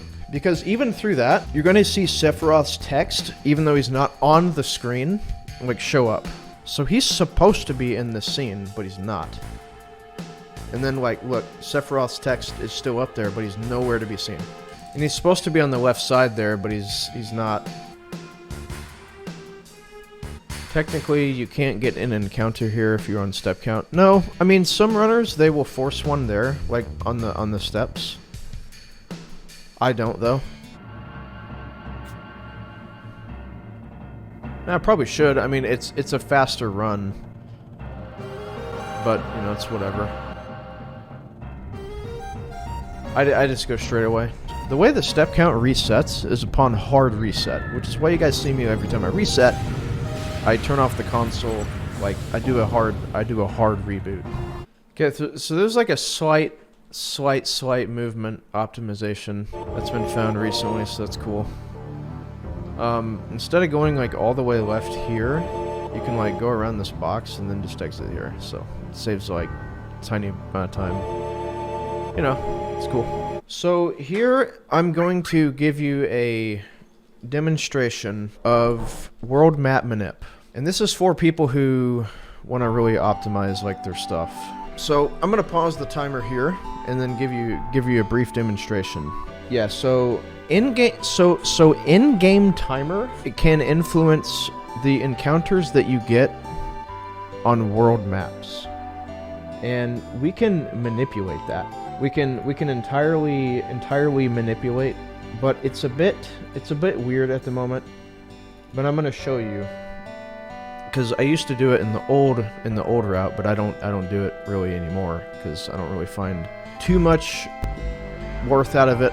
Okay, so let's say we leave here, 152.15. Okay. Now we're gonna get an encounter like at a very specific interval. Okay. Now we're gonna get that same encounter every time, as long as we leave at the same exact spot, or at the same IGT every single time. Notice that? 152.15. Okay. So this is your basic world map manipulation. Okay. Now if we leave on another second, it can be entirely different. Except that one was a little bit earlier. Let's leave at 152.20. Same thing. This could be a little bit earlier, it could be a little bit later. Yeah, so that was... Okay, so we're going to do that same thing again. 152.20. Okay.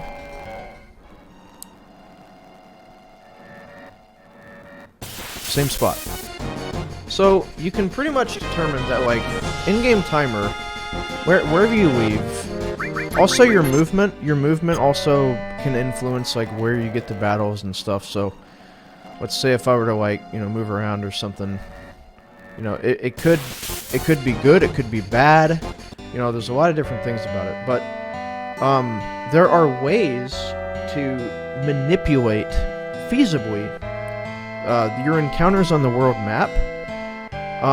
I actually have a notepad that gives me a bunch of times that I can leave calm at to either give me a 1 encounter or a no encounter Zolom. Okay? So I'm gonna show you. I'm gonna give you a basic rundown of like a skip here.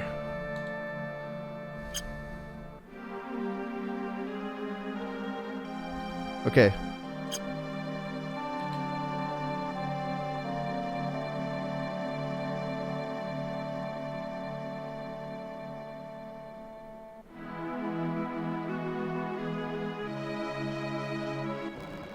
And then boom.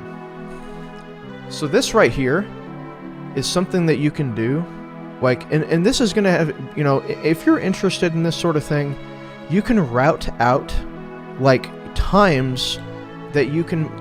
This is gonna take a lot of experience, like, eventually down the road. I mean, you're gonna have to run this game for a long time in order to be able to, like, determine, like, okay, you know, on average, you know, I can leave calm here, you know, and then set out like an average sort of in-game timer that you can meet before you leave calm.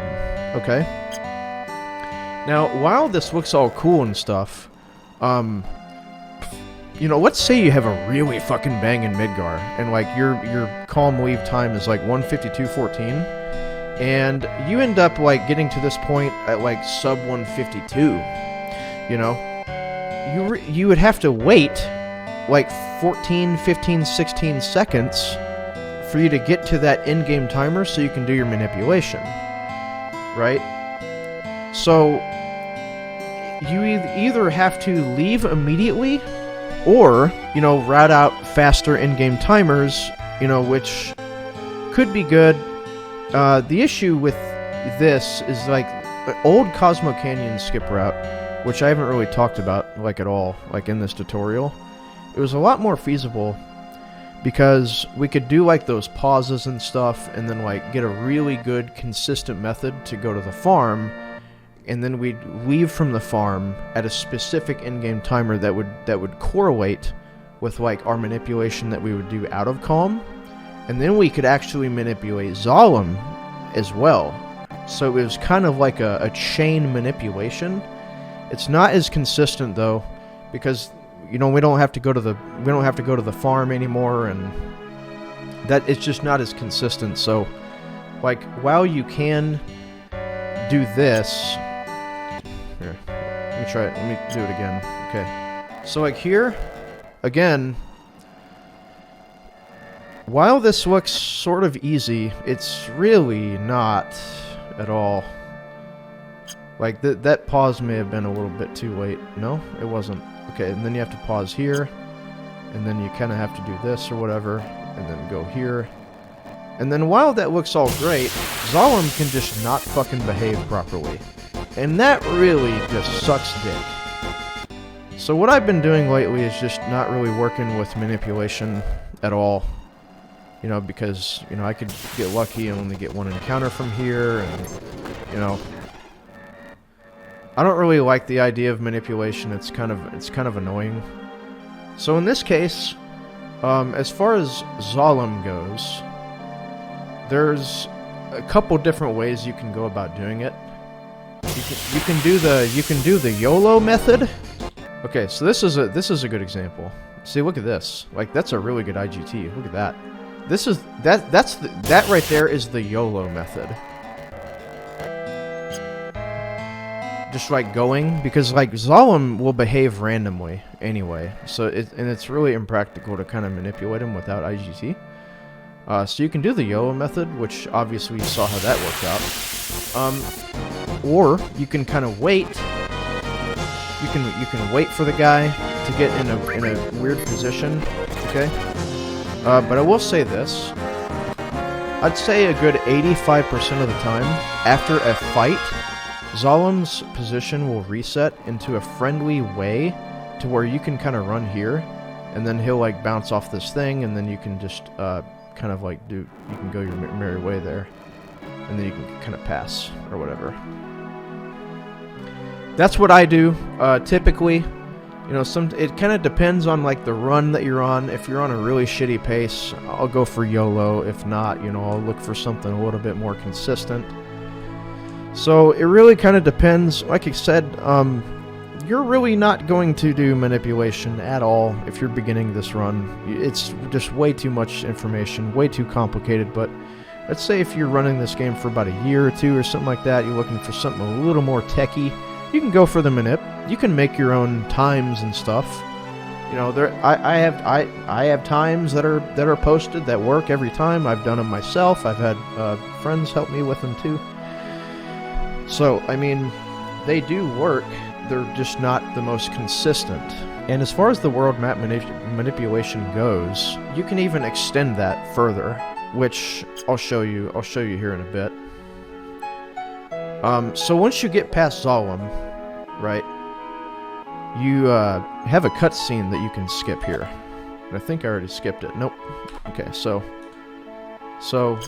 simply you can skip this cutscene by hitting pause, like on the area. It's usually about this area right here, in this kind of little threshold. You can hit pause, and then it'll skip that cutscene and save you about 20 seconds. It's quite nice. It's kind of precise though, so you can do that. It's cool. Now, for the rest of the route, it's pretty simple. You want to go over here. What the fuck was that noise? It sounds bugging out. Okay, so we're just gonna mash through this. So yeah, there's like text, and you got to go up the rope or whatever. And I'm gonna show you another instance of manipulation that you can do. So I'm just gonna pull up like a little address thing, and what it allows me to do is like manipulate like in-game timer values. So it's just a little tool that I'm gonna bring up. So I'm gonna put this in-game timer to where I want it to be. 154.21 or 154.51. Okay, so we're gonna fast forward. All right, now this is something cool that you can do. Okay, so I'm gonna leave. I'm gonna leave at a very specific time, and then watch this. I'm not gonna get any encounters because I'm going to manip the world map. Now you can do a pause here, and then you go all the way over here. We move up 1, 2, 3, 4, 4, 5.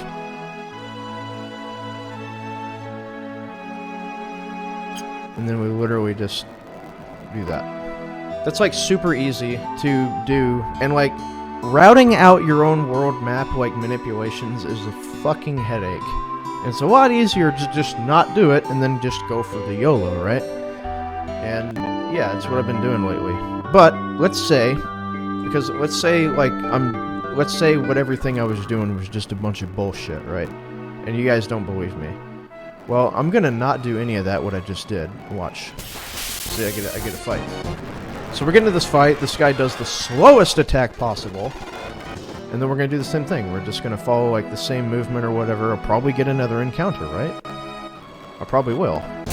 Yeah, see? So, versus those two encounters were probably about 40 seconds, like each, versus doing the manip, you know, based on like how much time you might have to wait, or something like that. You know, we'll do this again. So again, pause. 1. Oh, that was 2. 3, 4, 5. Pause. And then just run up and left. See, I mean, it's really cool that like what you can do, but I mean, there's a lot that goes into it, and you know, it's very stressful, and it's not exactly like the most consistent, you know, because you might. What I used to have, like for old Cosmo Canyon Skip, I literally had to look at fucking like 7 or 8 like specific in-game timers, and it would really be stressful. And like right before I had to do it, I had to watch a video and then like, you know, make sure I was doing the right movement and stuff. And sometimes it wouldn't work out, and I ended up losing a lot of time because I had to wait like on the menu for a long time, and it was just a pain in the ass. So it was a lot more consistent with the old route, but I'd say not so much anymore because we don't have to go to the farm and shit. So anyway, that's a little basic thing. That's a basic kind of thing that you can do. It's not really basic at all, but it makes it more consistent. But I don't really like doing the manipulation because I don't like feeling like I'm gated. You know, like if I'm going fast in a run, I want to feel like I'm going fast in a run. I don't want to have to like wait on the menu and then get like, you know, gated by time. So that's what that is. But again, most of you are probably not going to end up running this, and that's fine. This is something even for top runners that might want to utilize this tech. So again, yeah, I'm just gonna not do manip at all. And we're just gonna go. Ignoring manips don't make it more prone to RNG screwing you. Well, yeah. Like I said, you don't have to do them, but you don't have to not do them either. It's kind of up to you. I've just been doing them. I have not been doing the manips lately because I like it. I like it a lot more. So right here is a great example of what I was talking about earlier. I'm pretty close to like where Zolom is, and I'm gonna go for the YOLO method, and then just go straight to that little spot, and then 8 out of 10 times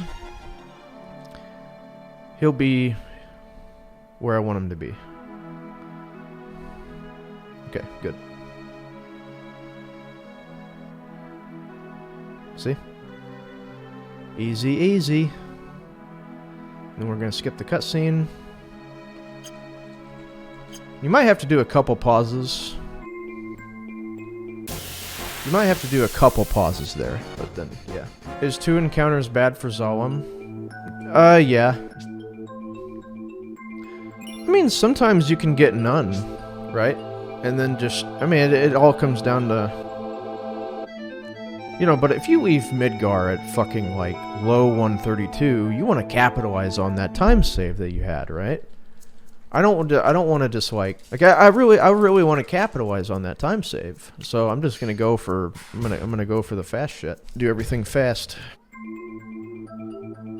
Alright, so again, yep, we're just going to yep our way over to Junon, and then fight what kills a lot of runs. Yeah, see, that's the thing, is that, like, if you want all your manips to work, like, you have to make them in increments of, like, 5 seconds, so you have to minimize wait times, and that's a lot, dude.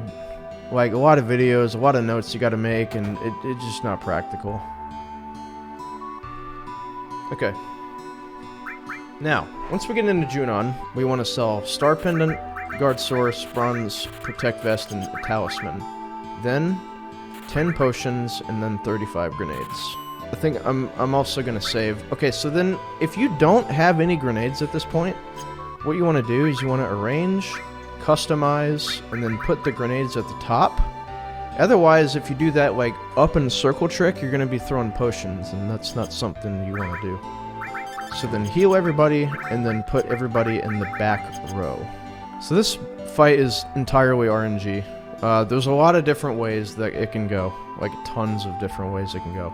Okay, so the first thing that you're gonna do, it's probably gonna happen. I'm gonna get first try poison, and then not really allowed. Like, okay, so we're gonna do first.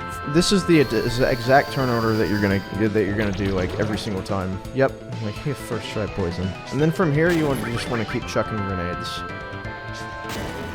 And then I don't really know how to explain this, like, boss. You have to, like, basically you want to try and poison him, like, over everything else, and then you want to start chucking grenades, like, once you do get the poison. If you don't get if you don't get like a poison within 4 tries, you're fucked. So then you want to fire off a big shot, because since we're on active ATB, poison is going to keep recurring. It's not like on ATB Wait, but, you know, when we're on ATB active, the poison keeps ticking, so it's extra damage that we get. But if you get second try poison, that fight's gonna look, like, really similar. Yeah, you're gonna chuck the grenade, chuck the Tifa, and then do the limit. Third try poison's a little bit weird. I don't really know how to explain it. It's kind of shitty. You really just want to try for the first or second try poison on that fight. It's like a 48% chance to do it, so it's not that great. Yeah, like, not even I know how to, like, really. I mean, I know how to optimize for a third try, but then after that, it's kind of just run over at that point. Yeah, and you guys asking for notes? I don't have notes. I don't have any detailed notes whatsoever. I don't use them. I find it better to make your own.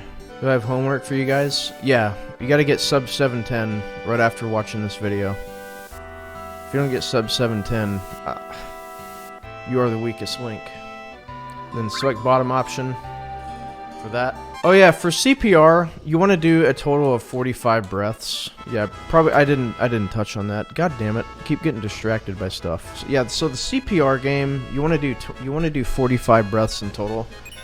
A really good indicator is, like, letting the first 4 get all the way up until, like, you have, like, one little bar until you can go to max, and then you want to do that 4 times and then count 5 ticks on the 5th one. Okay, so there's, like, a minor optimization to where you can, like, save half of a second on this dolphin. For this, you can just smash square twice, and then it'll get you to that point. But there's, like, a half-second time save to where you can put the dolphin all the way to the left, and, like, it saves, like, 1 jump, or half a jump, or some shit. I'm not sure. I haven't really tested it. Yeah, so here, pretty chill section. There's, like, 1 shop that we got to do. Okay, so this is what we call the Clay Thompson. If we get a swish here, you want to go left. Hit the rim. All right, so the ratings, I can't really pause it, but you just want to hit circle at the right times, like right here. Circle, circle, circle. Just do it. And if you get, like, really shitty ratings, like, even the shittiest ratings, I don't know if you can get the 5K guild prize. So there's 3 different prizes that can happen there. You can get 5 potions, if you get 5 potions, that's a reset. I'm not even kidding. That doesn't happen, though. And then there's 5 ethers, or 6 ethers, I think. Yeah, 6 ethers, which is That's not bad. You can buy one less Molotov with that, so it's not too big of a deal. It's just overall slower, since it's more to stop, more to shop, more to sell. And then there's the 5K, which is what you want. I think you have to have like over 50%. And sometimes you can just get fucked over by ratings. But I don't know if you can get the 50% every single time, even if the ratings are like the lowest. But I mean, either way, you're gonna be fine, because like the lowest you'll get is Ethers, which is only 500 gil less than you would get at 5K. Okay, so for this shop, you're gonna buy 2 Phoenix Downs, 2 Echo Screens, 1 Hyper, 10 Trinks, and 1 Tent. And that's what you're gonna get every time. So this shop will never change. And then you want to go next door, then go downstairs, and then grab the second E skill. Alright, so this is just RNG. Just do the inputs. If you can't do this part, I don't know what to tell you, man. Just, hey, not everybody's cut out for this sort of thing.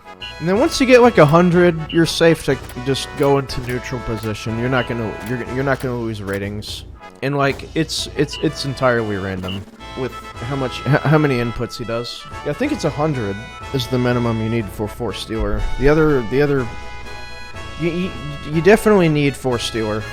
It's the weapon you use for like 90% of the run, because it has double AP growth. That fight's gonna be really fucking hard to explain. Although, you know what? I think for beginners though, I can get the spider web. We can do that. Yeah, because we have to go to Gongaga anyway. So I think spider web backup's fine. Spider web casts slow, which is probably what a beginner is going to want to have. Alright, so once you get in here, you want to get the ether, and then you want to get the all. Then hold down. Don't do that. Climb up the ladder. Talk to Booba. Go up here. Talk to Red 13.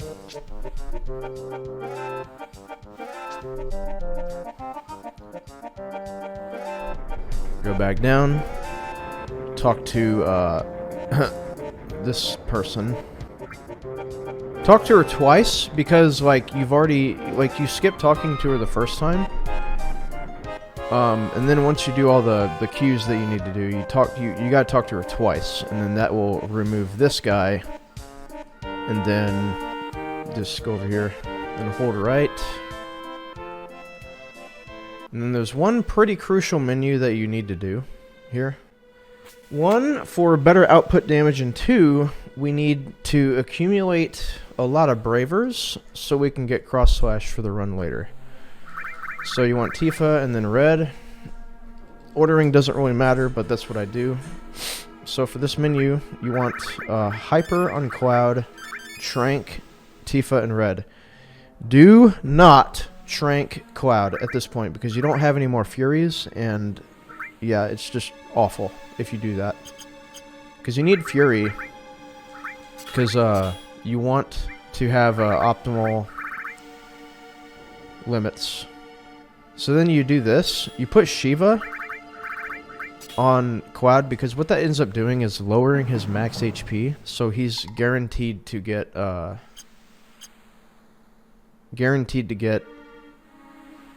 full limit break off of one hit.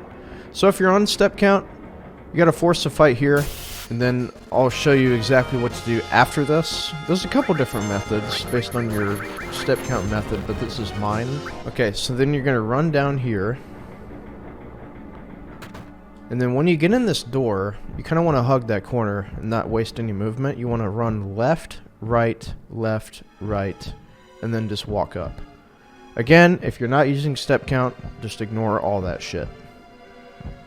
And then what this is going to do is force a preemptive on Jenova. And this is important for the same reason that we did it on apps. So we can get a back attack braver and then deal a lot of damage. And if it crits, it does about 1200, which is a lot of damage. So again, hold up and circle. And then just like on apps, hold down and circle. And then peep this damage.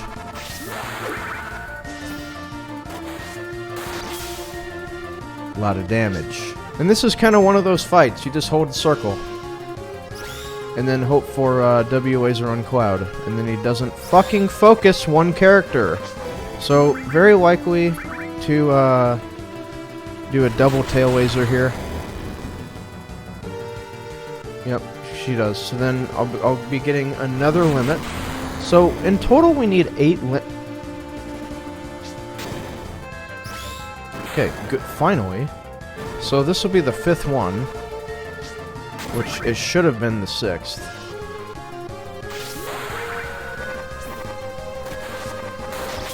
On average, we're gonna get about 3. We're gonna get about 3 bravers here. This is a really weird fight. If Stop misses, that's good for us, which it didn't, of course. So Red 13 is probably dead here. Like, very high chance of Red 13 dying. Fortunately, it doesn't matter, though. Yeah. Okay, so this is pretty unlucky. What a joke. Okay, it doesn't really matter. Probably dead here, right? Nope. Okay, now she's dead.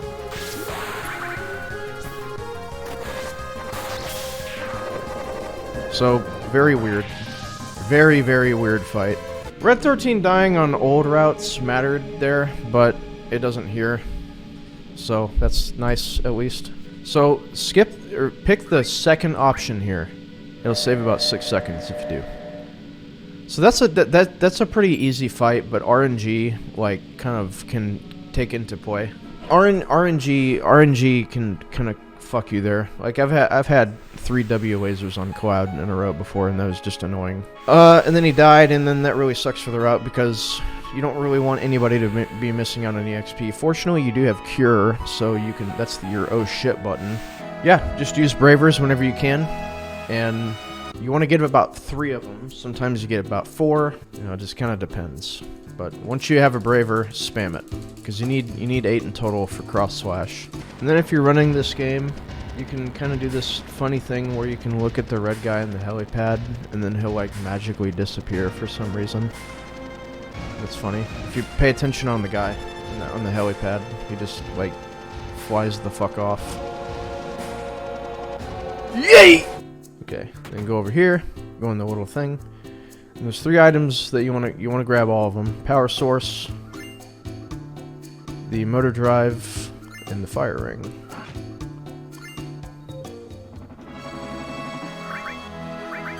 And then heal. Don't worry about resurrecting Red. He's never going to see the light of day again, so it's fine. And then this is just world map movement. This, like, unlike the other world map, this isn't really practical to manipulate. I mean, this is looking fucking good. I might not even get an encounter. Alright, so you just hold up here. You know, this is for people who are on step count. Again, just ignore all this information if you're not on step count. Alright, so you want to hold up, and then towards the end of the screen, you want to hold up, and then up and left here. And then you want to hold down and left, and then down. And then that will kind of auto-track you, and then you're going to get a fight right before the intersection there. Okay, and again, just pray. And then if you get an early limit on Cloud before the laser fight, then that's great. And then you want to count about 12.5 steps. And then you want to kind of like do this movement exactly how I'm doing. Okay, so 1, 2, 3, 4, 5, 6, 7, 8, 9, 10, 11, 12.5.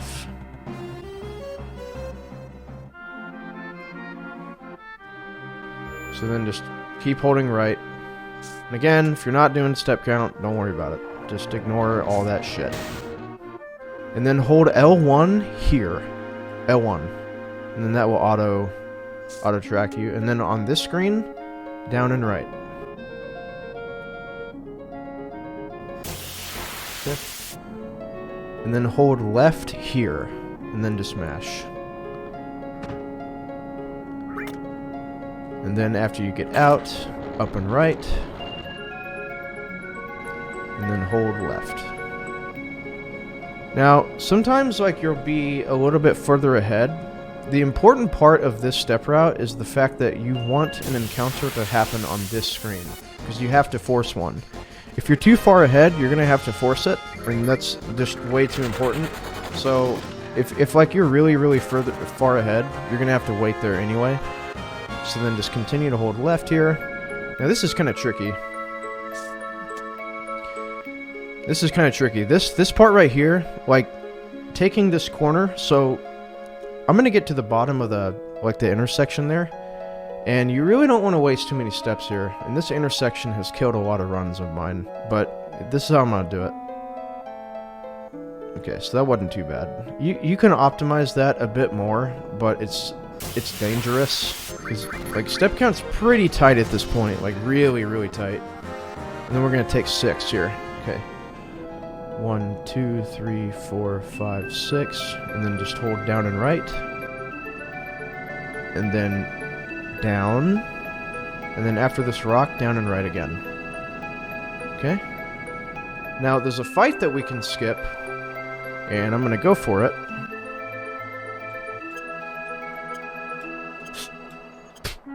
That was like 50 million pauses. Ended up saving probably about 4 seconds. So there's a fight on the bridge here that you can skip, that first one. I ended up saving time with it, so it's whatever. If you're beginning, if you're doing step route and like kind of like on the verge, you know, whatever, I still wouldn't do that, because there's a chance that you can get a right arm. And the right arm ends up saving quite a bit of time. Now I'm gonna try for 2 steals here, and if I can't get it, I'm just gonna run. What I would recommend is that like you try, like you get the fight with the bomb on the first one. You give it 1 steal, and if you don't get it, you just move on to the next bomb, 1 steal, and then run.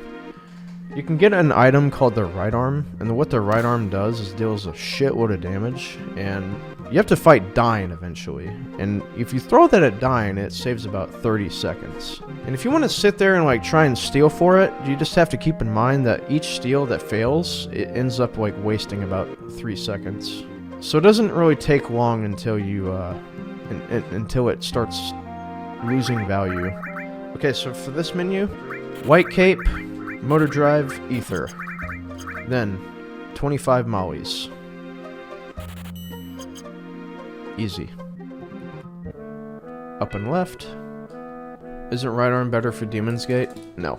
Alright, so there is a bathroom break coming up. Depending on, of course, how close your bathroom is, you know, to your stream setup. Mine's not that close, so I have to kind of run. Oh, okay. So this is something I learned a bit recent. So look for the dialogue box that spawns on the bottom of the screen. It's coming up. Okay, so this one right here, the one after one, select don't go on. This saves about 4 seconds. And then up and left, and then bathroom break.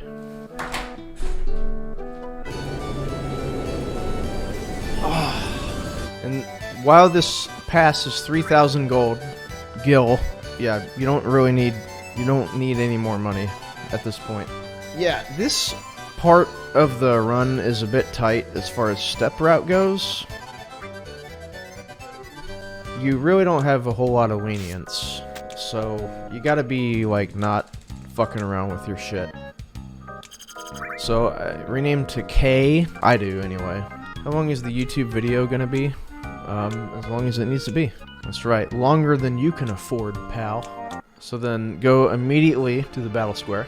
And then we got something fun coming up that also has to deal with a lot of RNG. So Corel Desert is pretty dangerous. If you're not on step route, a lot of the times what can happen is you will get a pincer with some bandits, and they'll like steal your shit. So you gotta be like really careful if that does happen, because they might steal something like a fire ring, or maybe your right arm that you worked so hard to steal. So you gotta be careful. If the fire ring gets stolen, run's over. Like, I'm not kidding. The run's fucking dead.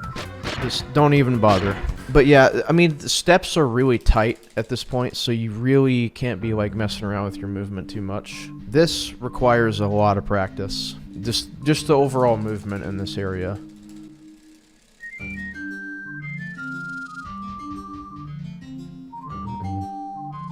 Okay, so left, down, first off. And then you really want to tuck the corners here as much as you can. Like that was pretty good. That does require practice though, if you're doing step route. If not, don't worry about it. I don't know. Everybody kind of learns speedruns differently. Like some people like to learn a run all in one go. I'm a big fan of like practicing stuff like segment by segment. I think it's better. That way when you do your run, you look like you know what you're doing rather than a fucking idiot. Okay, so this is pretty important.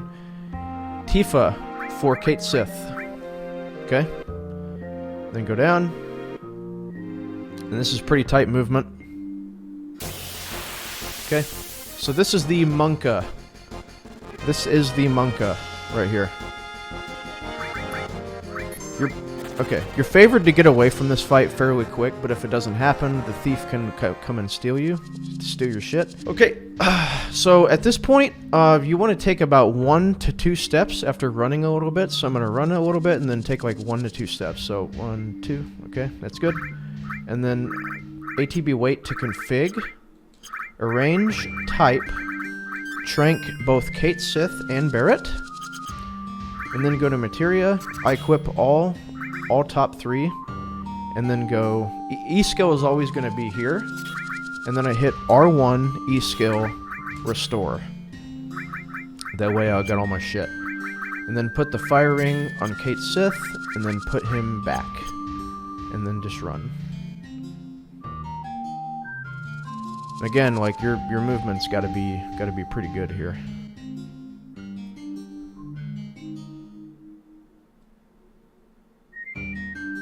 See, I mean, look how close I was to the zone line there, you know? And, if you don't end up getting the fight where you need to be, then, again, run might be dead, and God RNG, of course. Of course I get the God RNG. Okay, so this is a really common thing. Okay, so here's what we're gonna do. We're gonna do 1 limit on the claw, and then before you hit him, you're gonna do another limit on the claw. Or another laser, not a limit. And then this is going to give him 1 more limit, and then this will be enough to get cross slash, and then you're good to go. And then that's it. So then, now we have laser, and then you just saw we have cross slash learned, and then make sure to tug the corners here. Yeah, manip can take a lot of tries sometimes, you know, you just kind of get screwed over a little bit. Or it's just RNG, you know. I've had manips take like 15 tries before. It's absurd. But you just got to deal with the hand that you've been dealt. Alright, so this is why we trank. This is why we trank Barret. Because we need to be taking little damage. And here, this strat, guys, is a Jesus takes the wheel fight. Sometimes you can get an early Molotov on this fight, and that's great. And if you do. But this is a Jesus takes the wheel fight. He can crit you a lot. He can miss. There's just... And he can also do this, like, counterattack. This is so, like, scary. This fight is always scary, because you just never know what's going to happen. If he crits you, you're favored to die, but it won't always happen. By the way, I haven't saved at this point. So, now I have to hit him with 1 more Molotov. As long as this doesn't crit... Okay, we're good. So even if he were to counterattack and critical, I would survive still. Okay, so we didn't counterattack. Okay, so after this, make sure to get this. Very important. Alright, so after this Chocobo race, this is the highlight of the run. Cosmo Canyon Skip. So then select second option again, that way you can avoid the tutorial. And then here, you want to hit select and switch to manual, and then just hold R1, R2, and square. Okay, so and then from here, you want to hold circle like shortly after you get out of this like checkerboard thing. So put on the boosters right now, and then you'll never lose this race, ever. And this is RNG as well. The Chocobos being faster, slower. It's kind of annoying, but you know, again, it's an RPG. Okay, So, Cosmo Canyon skip is coming up. Every single step that I'm going to show you is going to be as important as the other, because it all ties together in one go, okay? So then, hit up, switch Barret to Tifa. Okay, so I'm going to go ahead and save here, just to, you know, make it a little easier on you guys. Everything that I'm about to do is going to be, like, super important. Okay, so Cosmo Canyon used to have this... It makes me nauseous thinking about it, but it used to have this stupid thing where you had to take the in-game timer and then you had to manipulate an encounter with a harpy and a chocobo in it, and you had to throw a green at it, then you had to wait a certain, like a real time to get out of the fight, and then you would... Oh, God. It's not like that anymore, though. If you're not doing step route, I would highly recommend that you trank everybody and then go for an aqua lung. And then just try to get that on the harpy.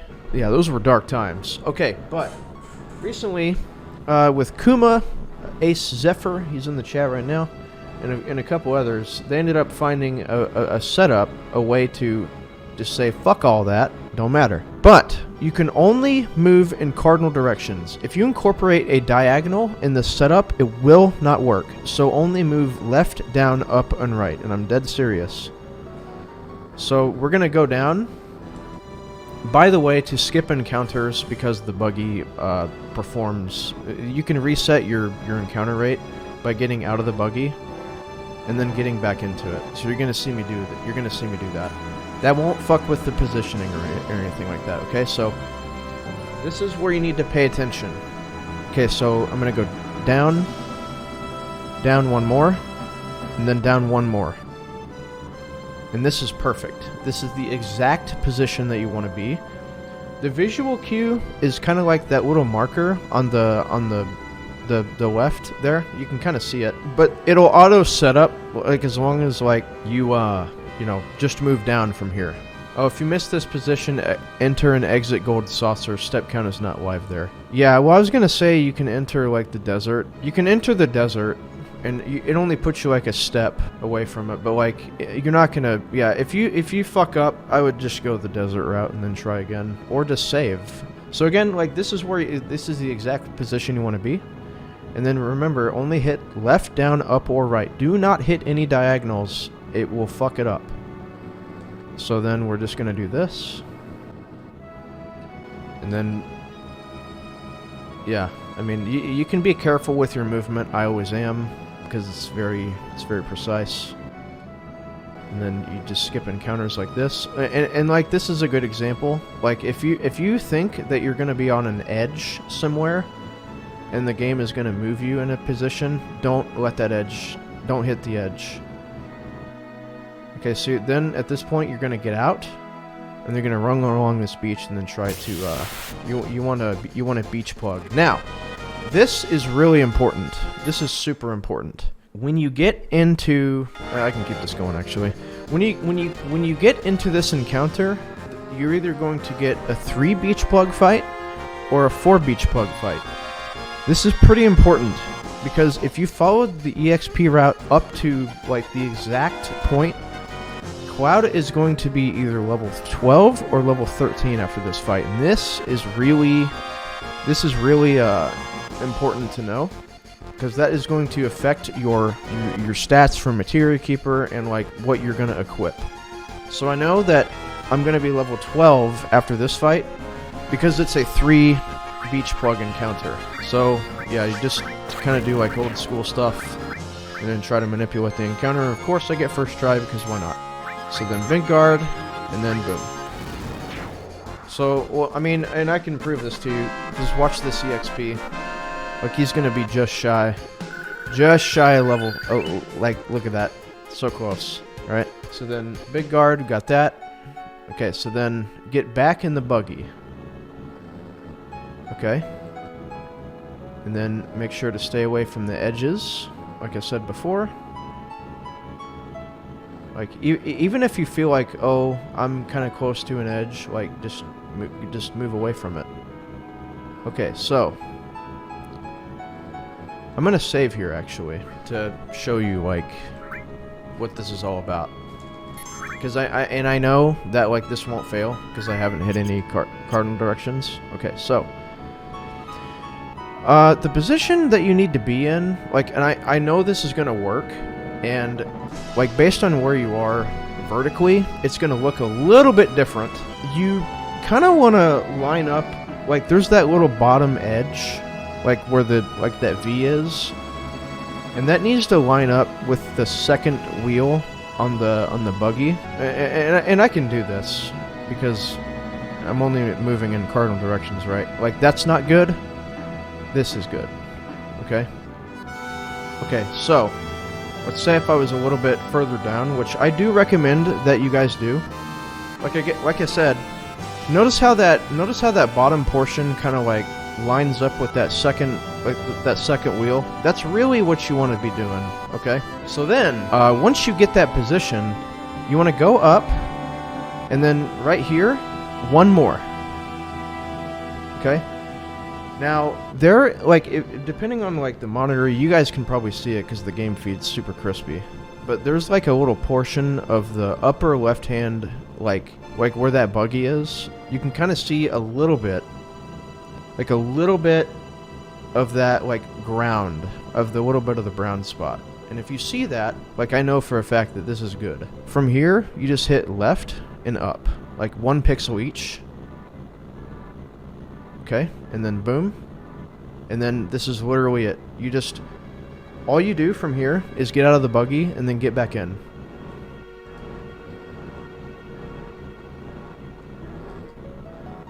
That's it. Now, to prove this to you, see? And that's there really is no better way of going about doing it.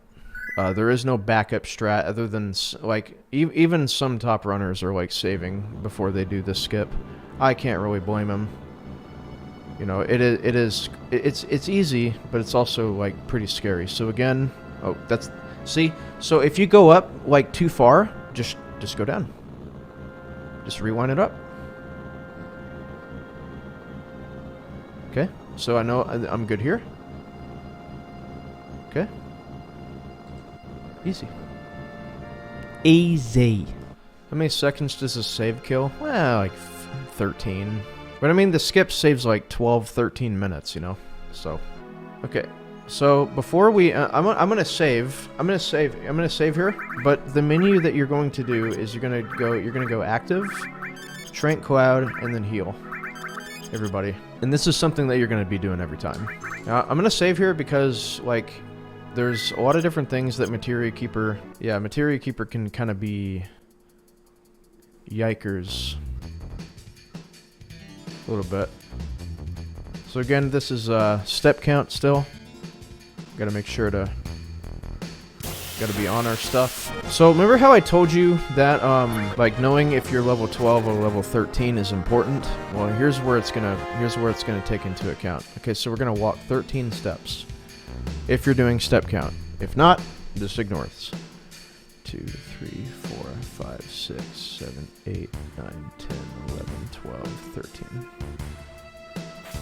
And then hold left, and then once you pass this rock, up and left.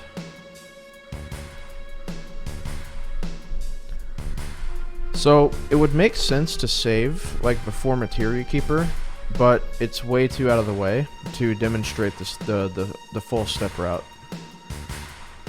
See how that save point's like way the fuck over there? I don't want to save there because it's just way too many steps.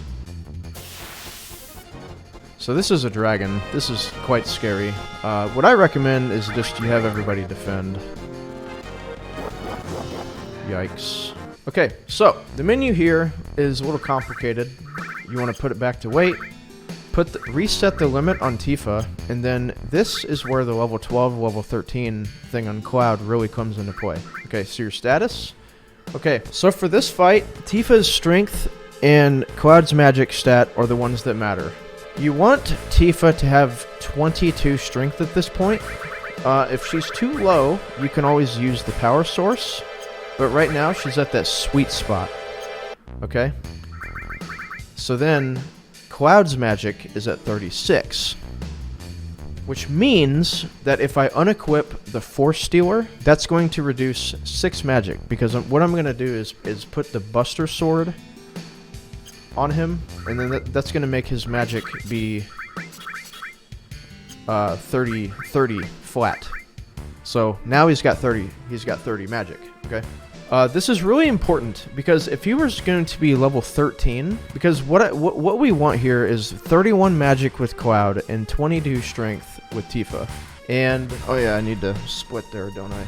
So we want 31 magic and 22 strength with Tifa, but since Cloud is level 12, based on how the leveling and damage formulas work in this game, it's quite weird. To get that 31 magic, like, kind of threshold, we actually need to have 32. Because he's 1 level behind. And that's why you need to pay attention. So, if he was level 13 right now, I could just equip 1 more magic, and then he'd be fine. But in this case, I need to equip more.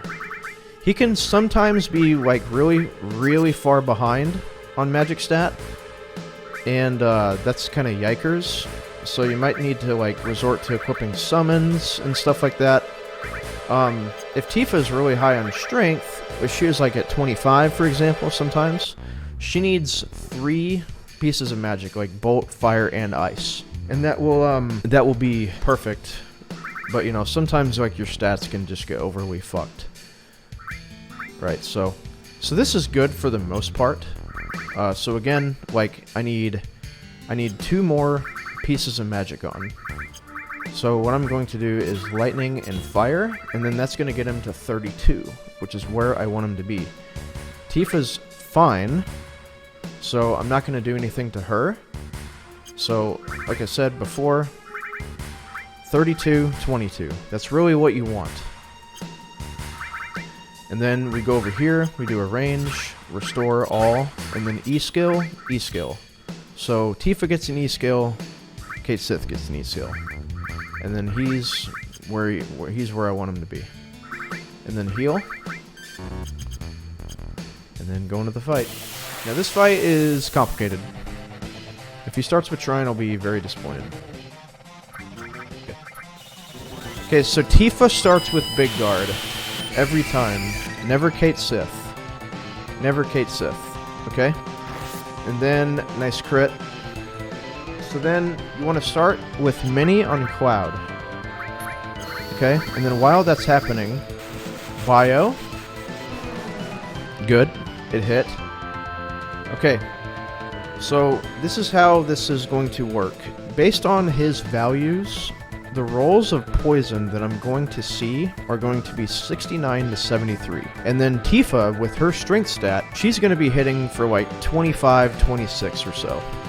And since the strat for Materia Keeper hasn't really changed ever since the beginning of FF7 speedrunning, that's going to, you know, if you add those numbers, if you add the maximum damage rolls, like up to that point, 26 plus 73 is 99. Because we still need to do 99 damage outside of 3 poison ticks, right? And that's what we're going to be looking for. So 73, that would have been like really good there, right? So then we just throw a potion and then try again. Try it again. 70, still yikes. Okay, what do we get here? 71, okay. Don't crit. Okay. So we get 71. Okay, so I need to hit him. Once. And then I'm gonna wait. I mean, as far as the strat goes for Materia Keeper, it's never really changed. So, okay.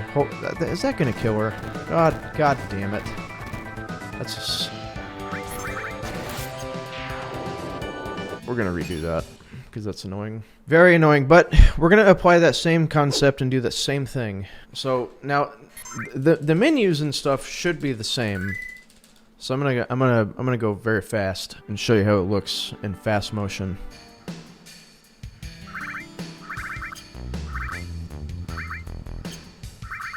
Okay, 22, 36.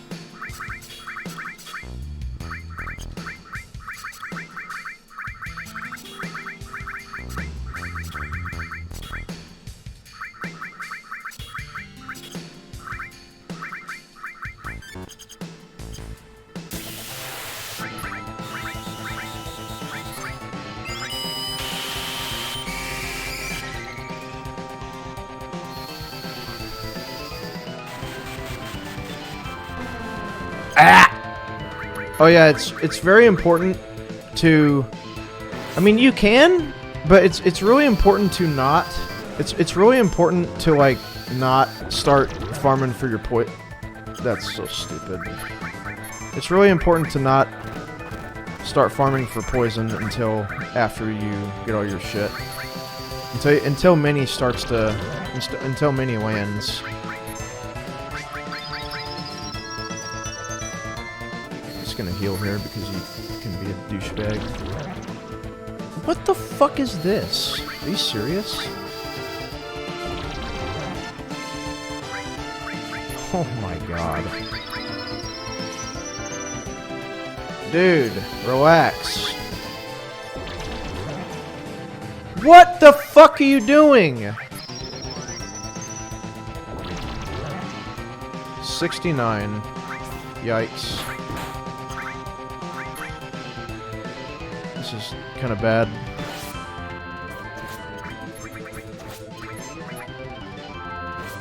Are you serious? Okay. Whatever. So cross slash. Wait, did I hit him? Did I hit him a second time? Or am I good here? You guys lied. I promise you it's a lot easier whenever you're like locked into the run, you know. Whatever, it's good. It's good to demonstrate. It's good to demonstrate on what to do. 7,000 poison misses into that stupid shit.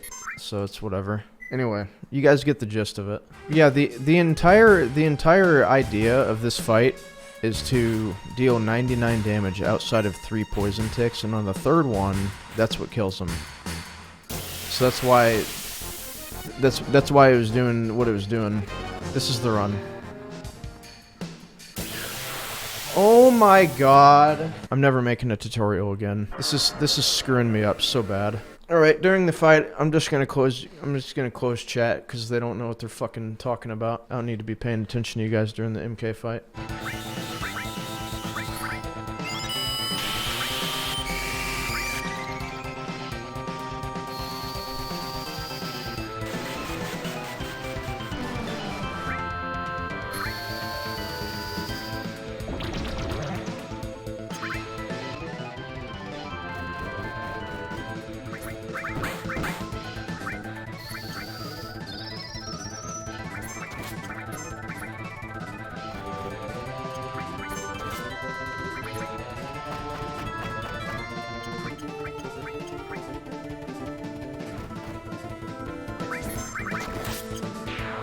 See? Easy. When you pay attention, it's easy. Okay, so that's Materia Keeper, and I'm just gonna say it's going to take a lot of practice to get that fight down. Whenever you're learning this for the first time, it's gonna be like one of the most practiced portions of your run, just because of you need to be like familiar with like your strength stat, your magic stat, like what you're gonna equip, what you're not gonna equip, all this sort of thing, like the damage rolls that you get in the fight. Like it could take you hours and hours to get that fight down, and that's fine, because that is a really pivotal point in the run. It's way more consistent than it was, but it's still not great. All right, so when you get out of here, you want to go active, and then equip Quad with the Force Stealer, and then remove all from everybody, and then go ahead and arrange E-Skill, Poison, Restore, Tent, Power Source, and then just hope for either no pincer or no encounter at all. There's a really nasty pincer that can happen here that happens way too often. It's really annoying. So yeah, you just kind of want to make your way to Rocket Town, and I think I'm gonna get another encounter here. Yeah, 2 encounter to Rocket Town is absurdly unlucky. Alright, so this shop is going to be the same every time as well, because we did all the arranged stuff. Okay, so we're going to sell Gem Ring, Bronze Bangle, and then Leather Glove. Go over Materia, Transform, Lightning, Ice, Fire. This all, not this one, because it don't sell Elemental. And then we want to sell Manipulate and Sense. Then this menu is going to be the same. 11 Potions, 12 High Potions, 11 Phoenix, 2 Ether, 4 Hyper, 21 Tranks, and 3 Tents. And then you want to talk to this guy, and then get the Yoshiyuki, which is a much different thing that we used to. Well, I mean, we've never done this in any percent no slots until recently. And Yoshiyuki is going to be very handy. In that chest is the drill arm. You can pick that up for extra money if you don't feel confident, like, with your money route. It sells for, like, what, 1,500 gil? I meant to buy 21 high potions, relax. I may have said 12 on accident. So, you know what? I'm not sorry at all. Okay, so we've renamed every character up to this point, but we don't rename Sid because his name is not mentioned enough to make it worth it to rename him. So we just hit start and then circle. So it's very quick. So he's the only character in the game that's not renamed. And then on this screen, you want to hold up and right. And this is kind of a, like, if you got to go to the bathroom again, there is a bathroom break coming up. That is if you have to go again. All right, so this is a bathroom break right here.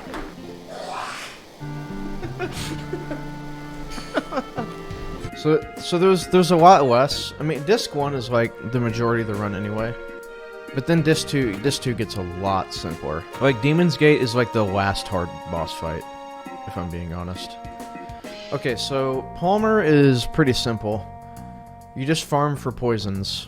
Like, and if you have limit breaks with either Kate Sith or Cloud, you want to use them. You know, heal accordingly. Like this, I'm gonna heal that off immediately because everybody needs to be full HP. I don't know why I threw a Molotov with Cloud. That was a really stupid idea.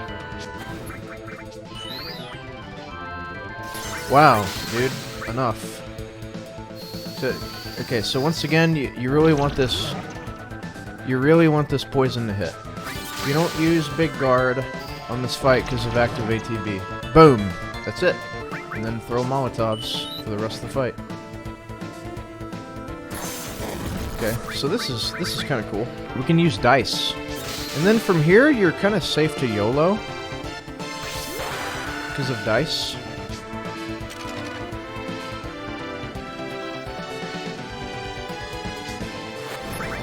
You get a lot of extra damage there. Oh, okay, cool.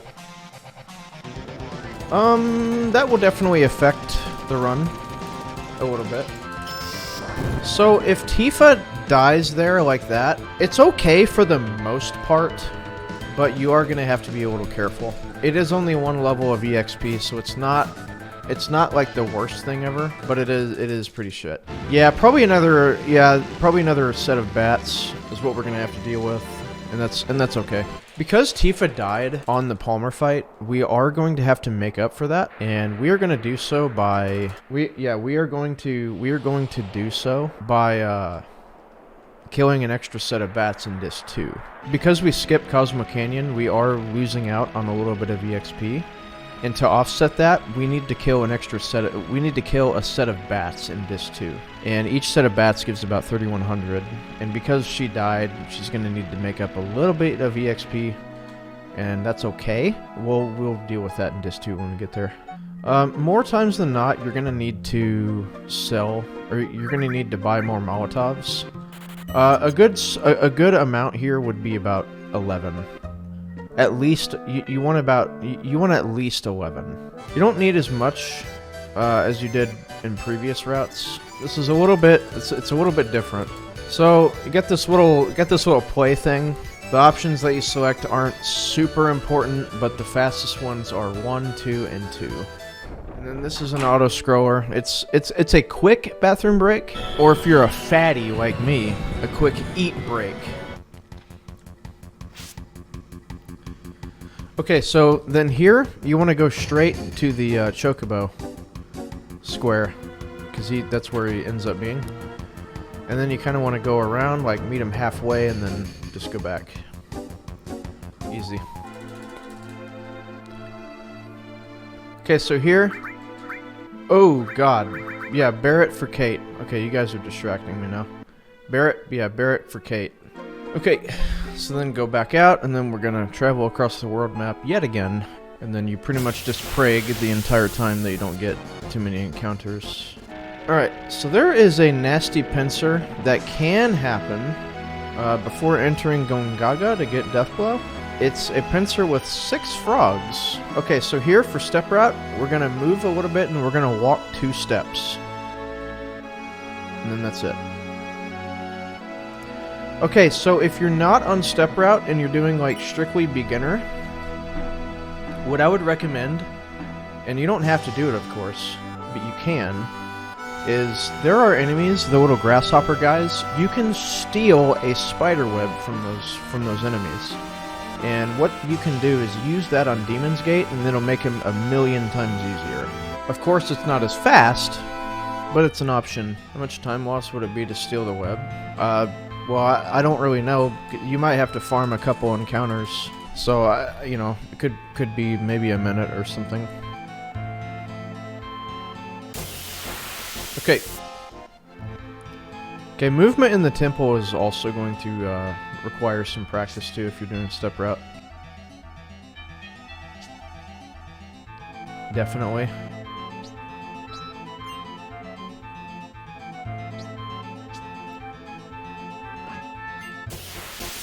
Alright. And then after this, we're gonna walk 6.5 steps. Like directly after. 1, 2, 3, 4, 5, 6.5. You don't like practicing movement? What are other alternatives? Tough shit. Get good.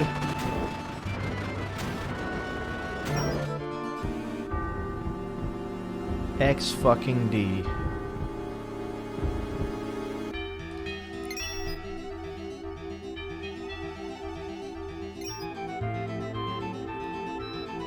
Okay, so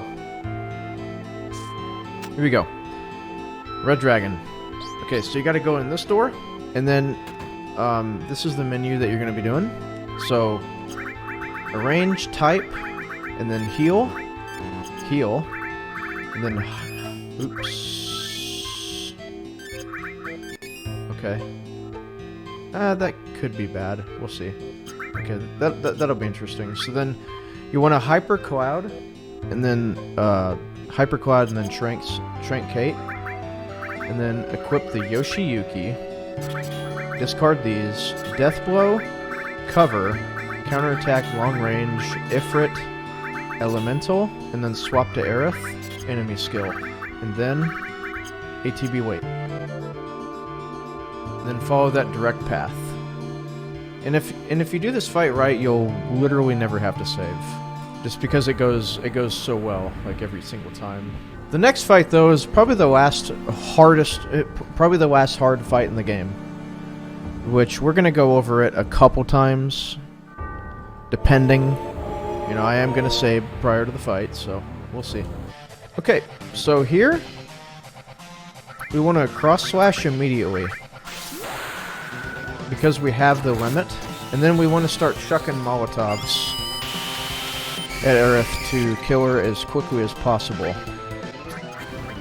And then boom.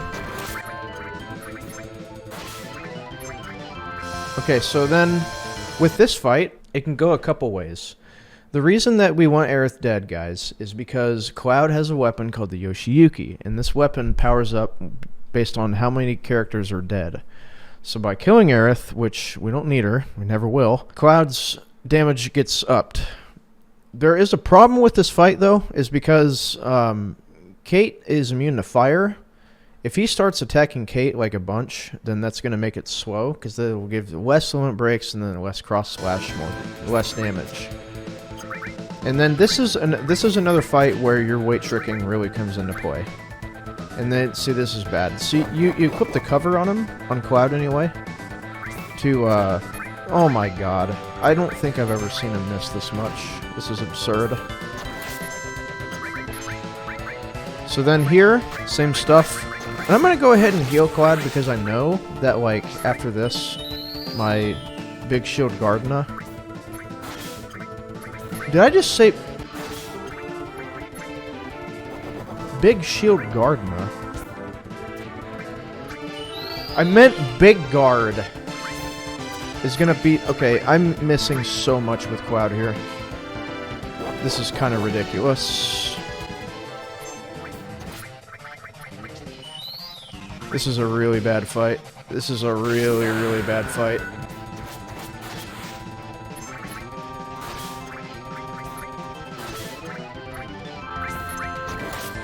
Yeah. So I opted to attack there rather than Death Blow because I knew he was going to die. It's a little bit faster. So that's Red Dragon.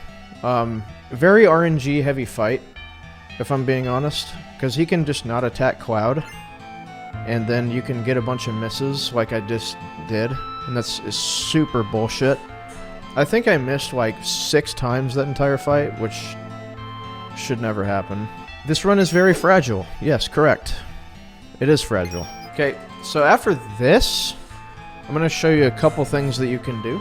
So this is the hardest fight in the game by far. Well, we're gonna be coming up on. This fight requires a lot of practice, like more so than Materia Keeper. So this guy, there's a couple things you can do. You can rest. Resting isn't really that good of an idea, mainly because it puts Aerith at full HP, and you really don't want that. But instead, for this menu, you wanna heal, and then you wanna hyper Kate Sith. And then you want to Trank Cloud, and then Ether, Kate, Phoenix down. And then you want to get rid of Ifrit, equip it for Bahamut, and then Dragon Armlet, Eden Coat, unequip Fire Ring. And then that's going to be it for that menu. You can take the rest, though, if you want. That is an option. You can do that. I don't really recommend it, though. I do recommend saving, because this fight's going to require a shitload of practice, as you're going to be able to see. This is just one of those fights, man. It's just really, really tough. I'm gonna take you through. So the majority of the damage that we're going to be doing in this fight is going to be from Kate Sith's Limit Break dice. It can range from 300 to 2400 damage. So there's quite a bit of range there. And I'll show you why we don't... Okay, so this is interesting. So the whole idea of this is to take her out as quickly as possible. And then, based on this start, this is how you want to do this. Okay, so this fight's really hard to like learn properly. I'm just gonna say that right now. Because I got this start, and then he started with the rush, I'm kinda safe. You know, you're gonna be chucking potions quite a bit for this fight. You're gonna be chucking potions quite a bit for this fight. But you're also gonna like damage with Molotovs.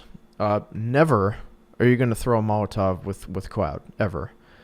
Rarely are you ever going to heal with Cloud, because you need that damage. Because the way Demon's Gate works is, if he gets into a threshold of like 2,000-ish damage, it forces him into Demon Rush, the wave, and that's good, because he doesn't attack during that. The only attack that he does is that rush that you just saw. At this point, because we have Fury with Kate, that will grant Kate a limit break, and it's also really important to attack with Cloud first, because here's how the rotation is going to go. It's going to go Cloud attack, Kate Sith takes an action, whether he throws a Molotov or he throws a high potion. In this case, because I'm at full HP, I'm going to be safe from any attack that he decides to do. I'm going to throw a Molotov at him, and then Cloud's going to get one extra attack, and then I'm going to go directly into dice. So watch this. We're going to do exactly that. So, attack, Molly, attack, dice, and right there, that could force him into a Demon Rush. Okay, 800 or 600. Okay, so he gets it off on attack, and that's really good because I get another dice, and then I'm going to heal here. We're going to do that same thing that we just did. Dice. So that's really good. Oh, not bad. Okay, so I'm actually not going to heal here. because I don't need to. Unless, of course, he fucking criticals, which he does. Now, I'm gonna heal.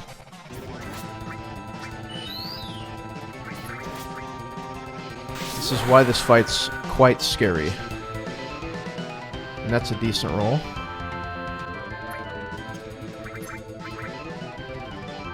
Okay, so at this point, I don't really have, like, a good opportunity to put up another big guard. So I'm not going to do that, and I think he's doing, yeah, he's doing an attack right here.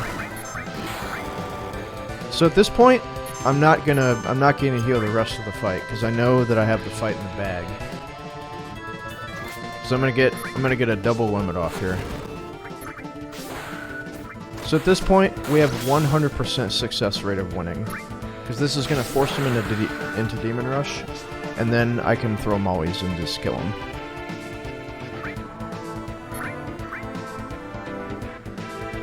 And I'm literally not even scared at this point. Okay, never mind. And the crit. Hell yeah, fuck me up, daddy. Now what I could have done there was done another big guard. That would have been the play, because Cloud would have survived that and we would have been fine there. But there is something. There is an oh shit button that I can show you, that I can demonstrate. And again, this fight takes a lot of practice, and even still, like, going for world record, like, runs can die here, no matter how good you are. You know, it's just, this is a very, very, very complex fight. There's a lot going on here.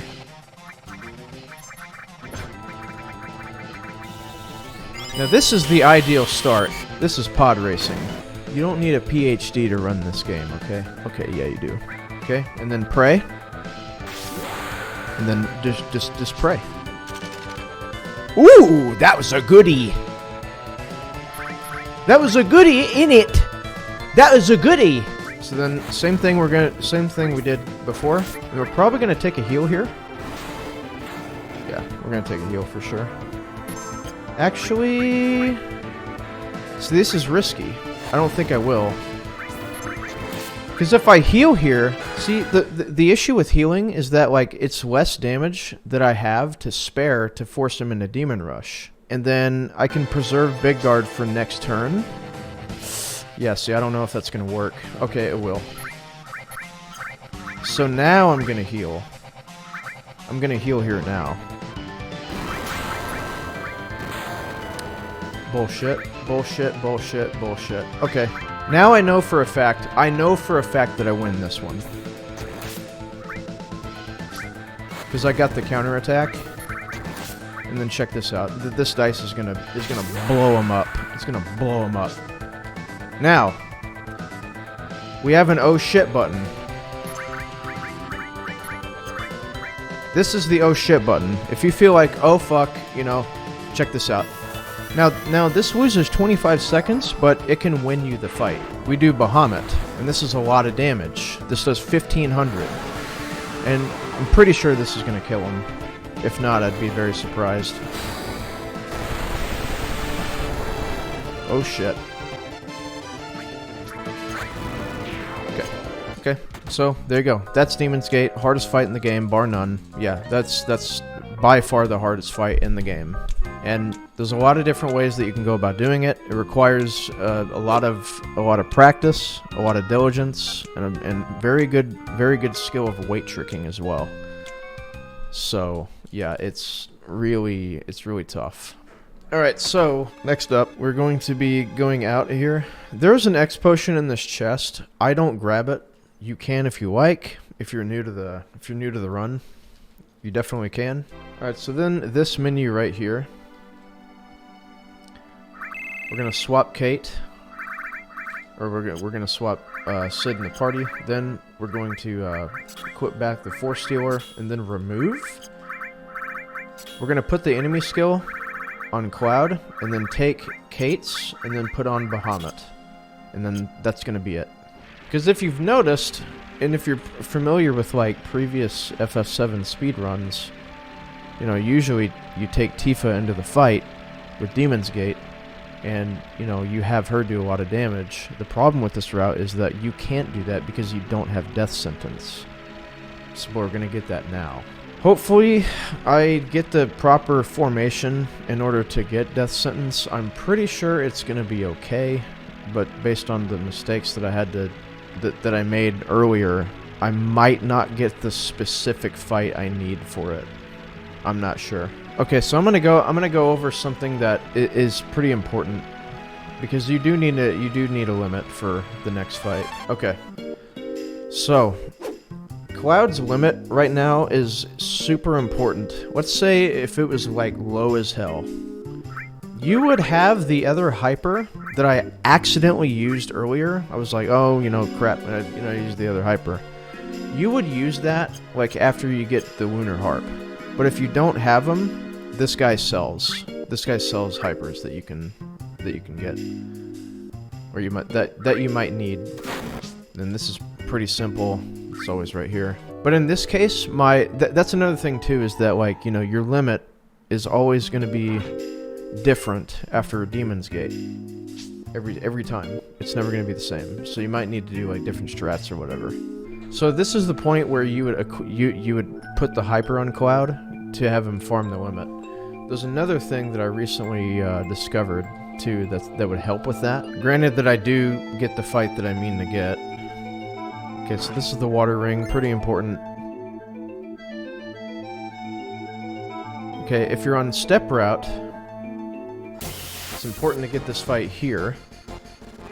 Okay, this is a different fight. Interesting. Okay, so you're gonna wait for dance. This is actually okay. This is a different fight. So this is gonna look weird. All right, so basically the strat you want to get, if you don't have the limit already, you're gonna get it from this fight.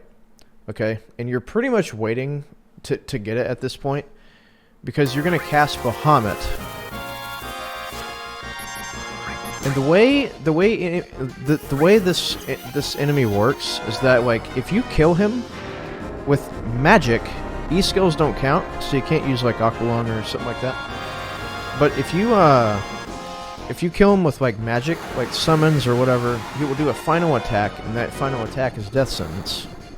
Okay, so that's how this guy works. The Bound Fat.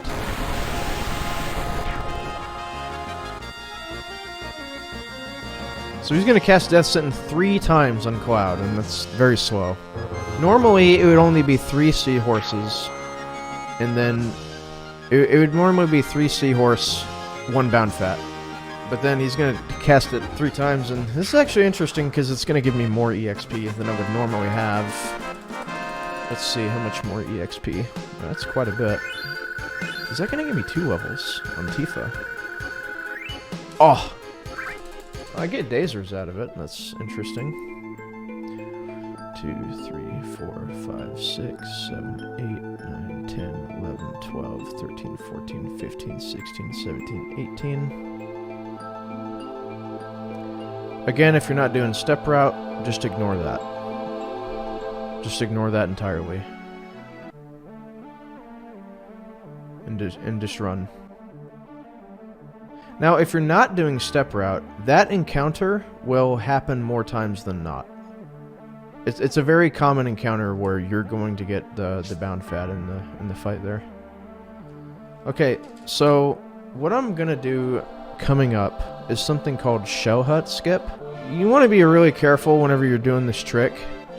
I would advise, like, if you're running this, to not do this, because it can soft lock the game if you're not careful. But pretty much you're gonna open the treasure chest from the top layer and then try to sweep at the same time.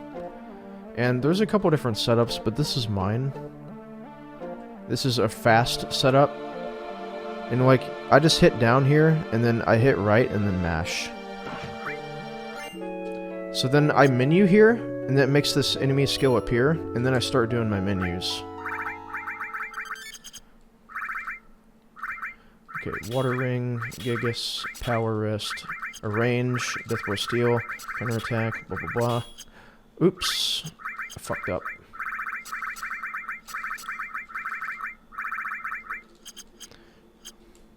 And then get onto this ladder immediately. And then that skips the cutscene.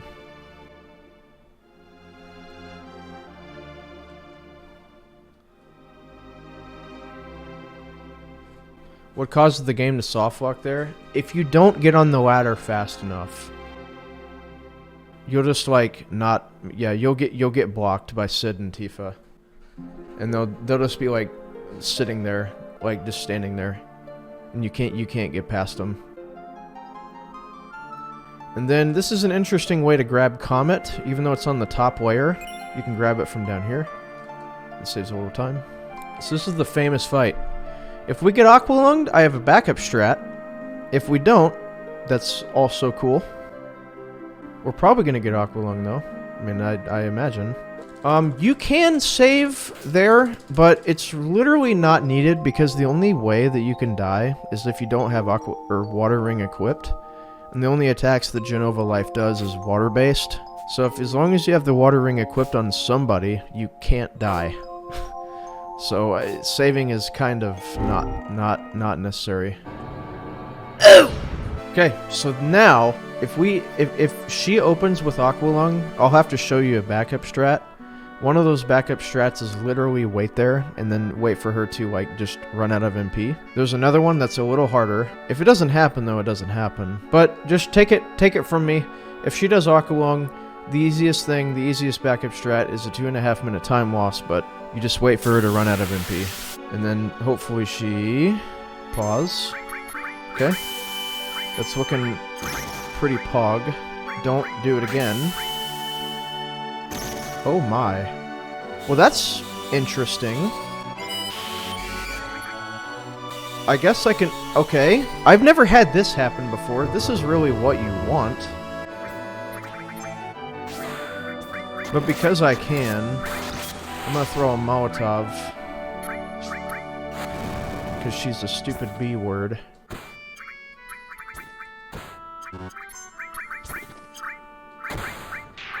Okay, and that's it. Now, I didn't get to properly demonstrate what you're supposed to do there, but if she does that same thing but targets other people, the strat is Big Guard, Death Sentence with Sid, then Tifa Molotovs herself, and then Cloud does the cross slash, right? And then during the cross slash, you can buffer another Molotov with Sid, and then hit Tifa with it. And then you can do that exact same thing in which I did. And then just 3 death blows, she usually dies. And then that's easy money. Can she die if those 2 blue lights are high damage? No. It doesn't really work that way. By the way, we were 1 level behind. Keep in mind that we were 1 level behind because of the Palmer death. So she would have had like 670-ish HP at that point. So it would have been fine either way. Okay, now we're moving to Disc 2. Disc 2, I promise, is way less complicated. Way less complicated. Okay, now everybody's got their own disc swapping strats. Okay, on to Disc 2. On to Disc 2. Alright, there's going to be a fight happening prior to the cave, and because I'm at a really awkward point in the step count, this is where the step route gets really hard. Okay, so 1, 2, 3, 4, 5, 6, 7, 8, 9, 10, 11. Yeah. So steps are fine, but basically just don't be behind. And again, if you're not doing step route, don't worry about that. Just don't worry about it. Okay, so we're gonna go up here. We're gonna get the bolt armlet. Get the Mega Elixir. But because we don't have Aqualung, we need to get Magic Breath later, which hopefully that specific enemy shows up. Okay, now if you got Aqualung, you don't have to do this menu, but if you didn't, which is the standard route, you are going to do this menu that I'm about to do. Okay, so active. then remove, arrange, all, restore, comet, and then put on this E-skill, because you need Magic Breath, and then equip Tifa with the Fire Ring, or no. Cloud gets the Fire Ring and the Wizard Armlet, and then, yeah. And then you heal everybody up. Magic Breath in the standard route is going to be doing the damage, whereas Aqualung would. If you were to get Aqualunged like prior on that Jenova fight, then and then doing the backup strat, you'd be okay. You wouldn't need to worry about Magic Breath at all. And then this is pretty simple. So you can grab the vaccine. I don't. You definitely grab the hero drink though. Without question, you grab the hero drink. The vaccine is used on the Hojo fight at the very end of this disc. So it's not super relevant, but you can do it. And basically the only reason that you do it is because that way Tifa can't get slowed. Okay, so snowboarding, kind of a meme, but it is relevant. So yeah, this is kind of fun. Just don't bonk on anything. But if you want like the optimal pathing for snowboarding, just do what I do. And just practice it. Just do what I do.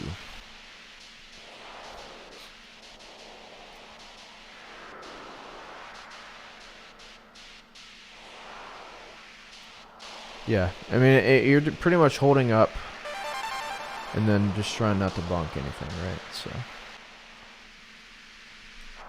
it's kind of the whole premise of it. Keep your pandemic away from me.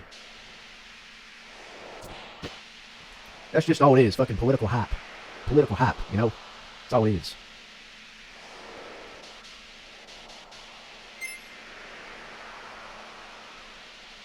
Ooh, dang. That was close.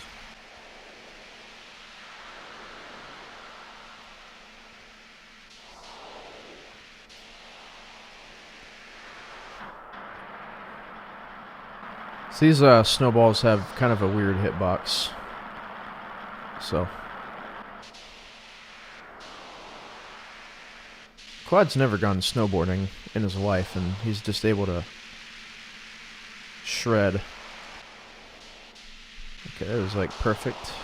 I'll take it.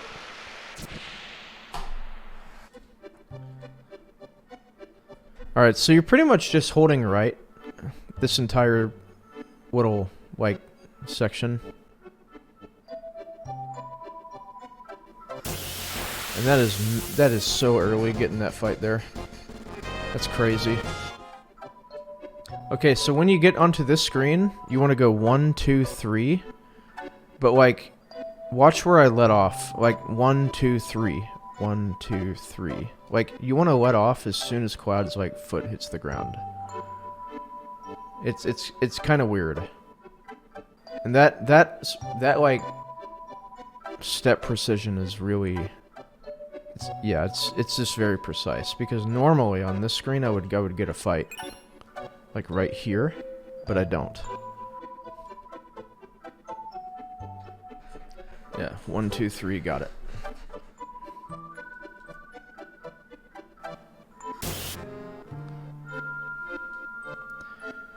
Alright, so then this is an interesting thing. So this screen doesn't act the same as regular ones, like in the game.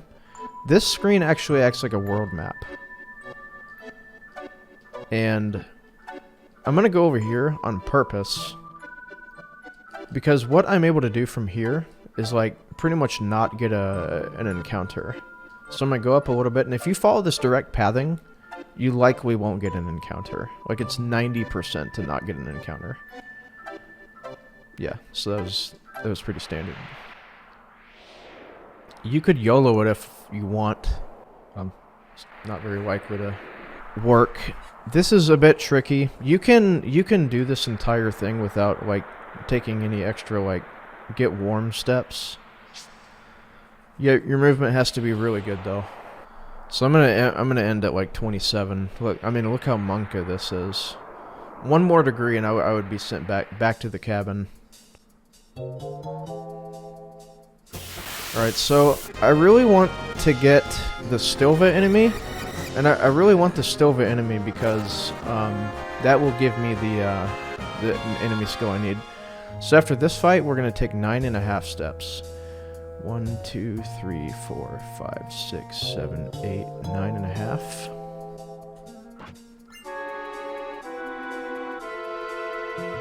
And then I want to revive here because there is a fight coming up.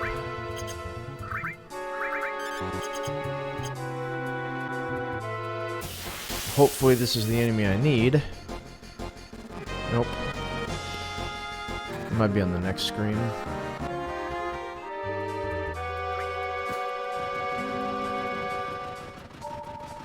One, 2, 3, 4, 5, 6.5.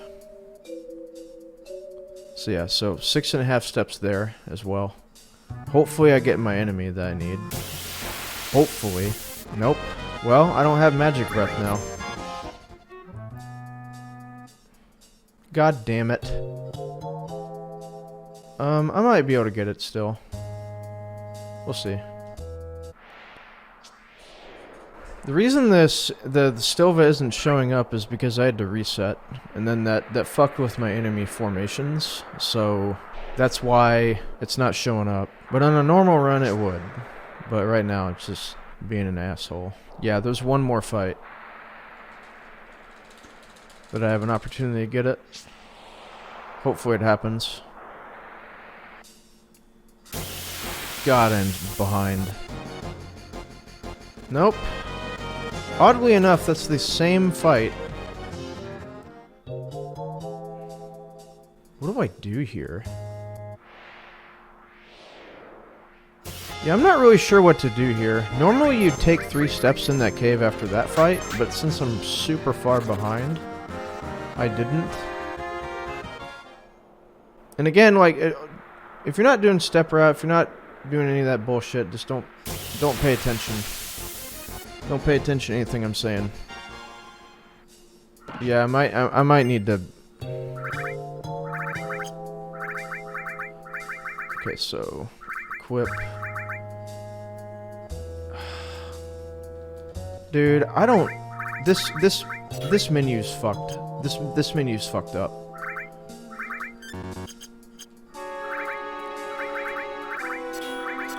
Because normally I would have either Aqualung or Magic Breath at this point. And I can't get the extra EXP from the fucking icicles.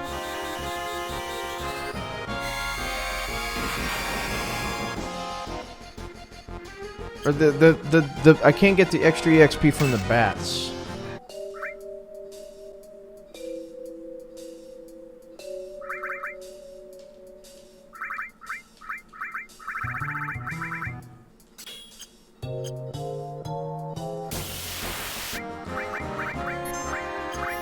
I can't believe I'm doing this. Yeah, don't do this in your runs. Yeah. If that did not need to be said, don't do this in your runs. Yeah, normally, okay, so normally in the step route you would get the Stilva at this point. What? Why are you still alive, you dipshit? Alright, I'm gonna back this up.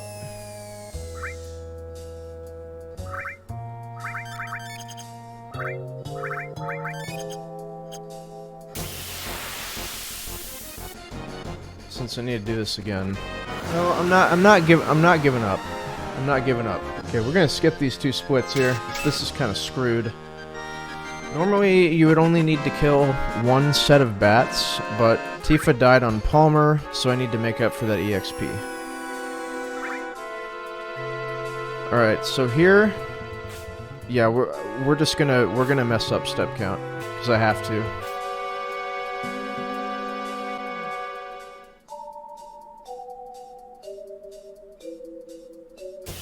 Nope. It's not it. So step count's dead. Fortunately, it doesn't really come into play that much more.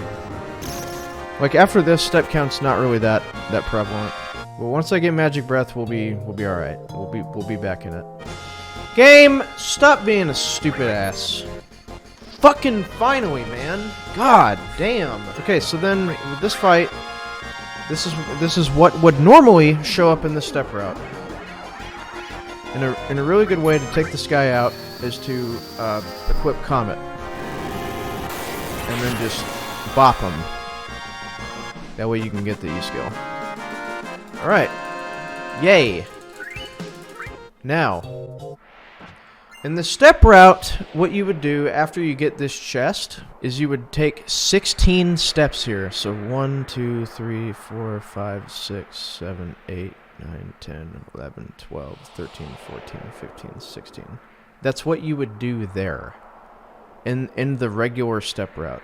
But obviously we're not on step count anymore, so it doesn't really matter much.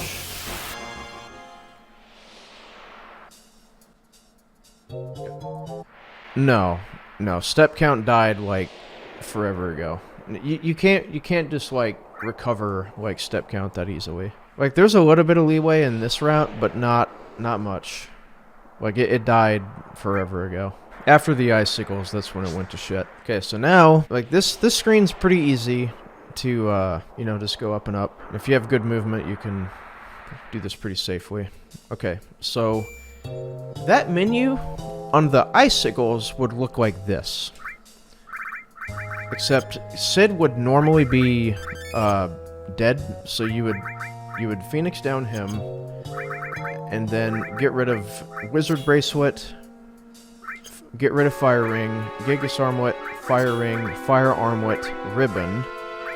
Then, what I like doing is removing Steel, removing Counterattack, putting Long Range up at the top, pairing Death Blow with Added Cut, Elemental, Rhema, and then, yeah. And then remove this E-skill. And this Comet as well. And then here, you would tent. Now, I'm not going to save for this fight, because I don't need to. Because this fight's pretty standard. What I am going to do, though, is force a fight prior to Schizo. Because you can get a glitched encounter with the dragon, potentially.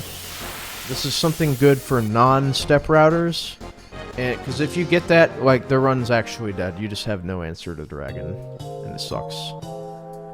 Okay, so Schizo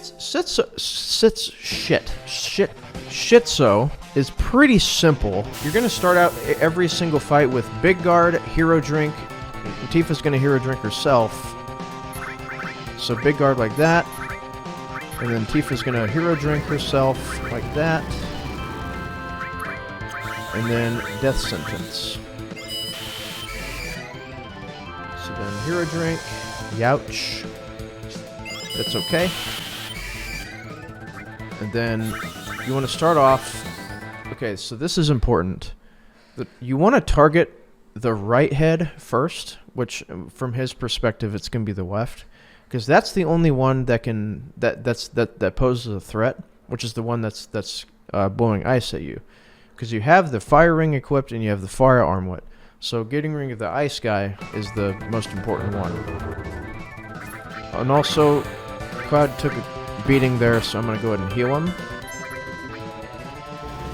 See, like, look, that's just a free heal, right? So, it's nice. And you kind of want to you want to really chain the death blows here. And this is super good.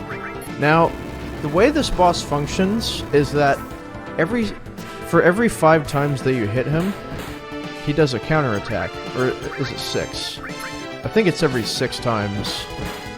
So he's going to counterattack, right?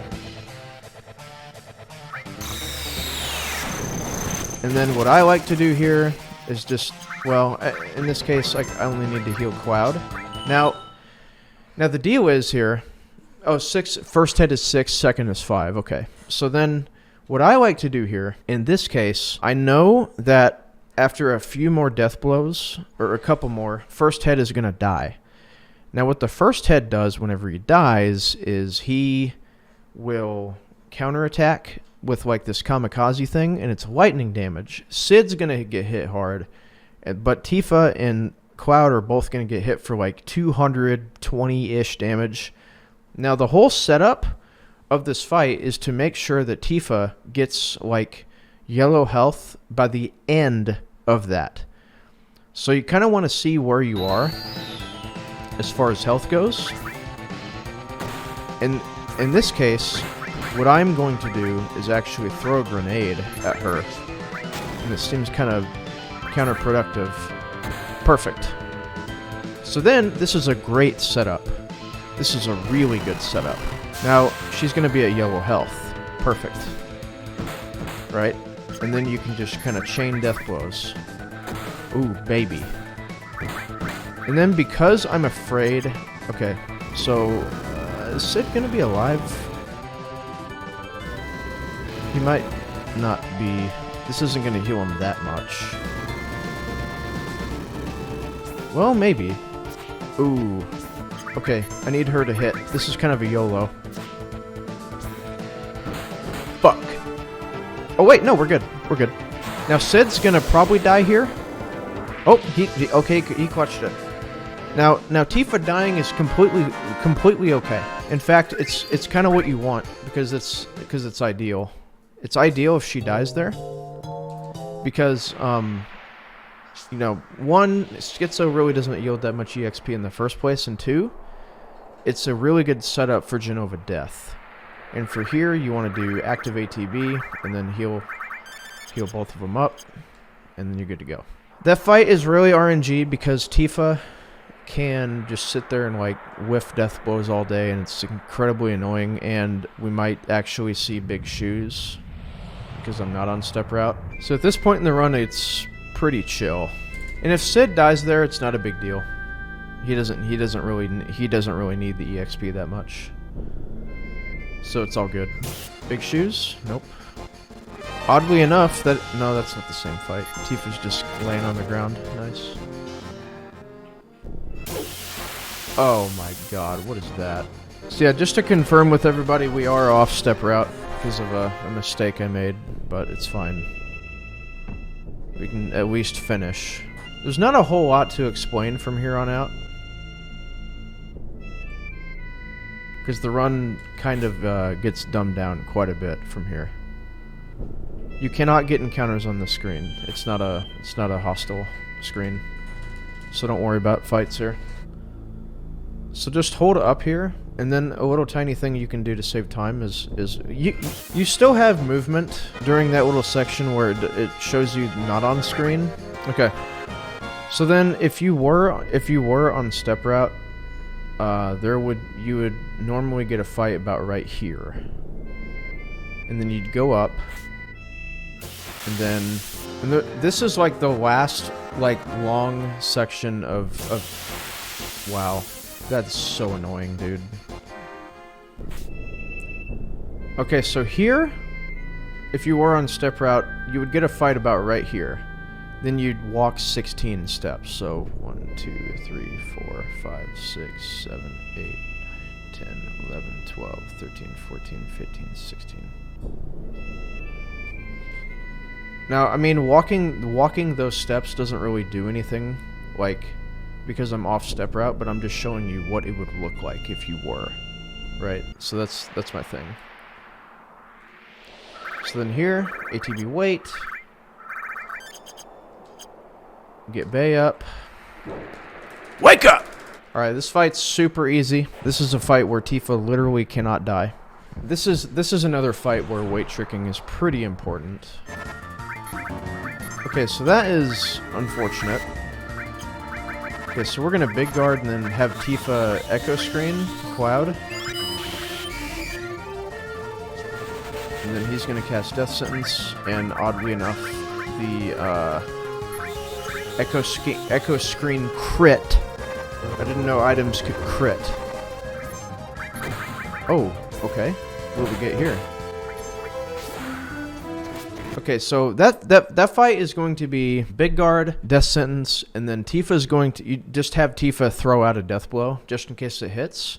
And then hold Cloud's limit break until you see Tifa's ATB disappear. And then, yeah. And then just go from there. And then just some smash. And you'll, if you do this properly, you'll get about 4 of them. You should get about 4 death blows during one cross slash, and I'm a stupid ass.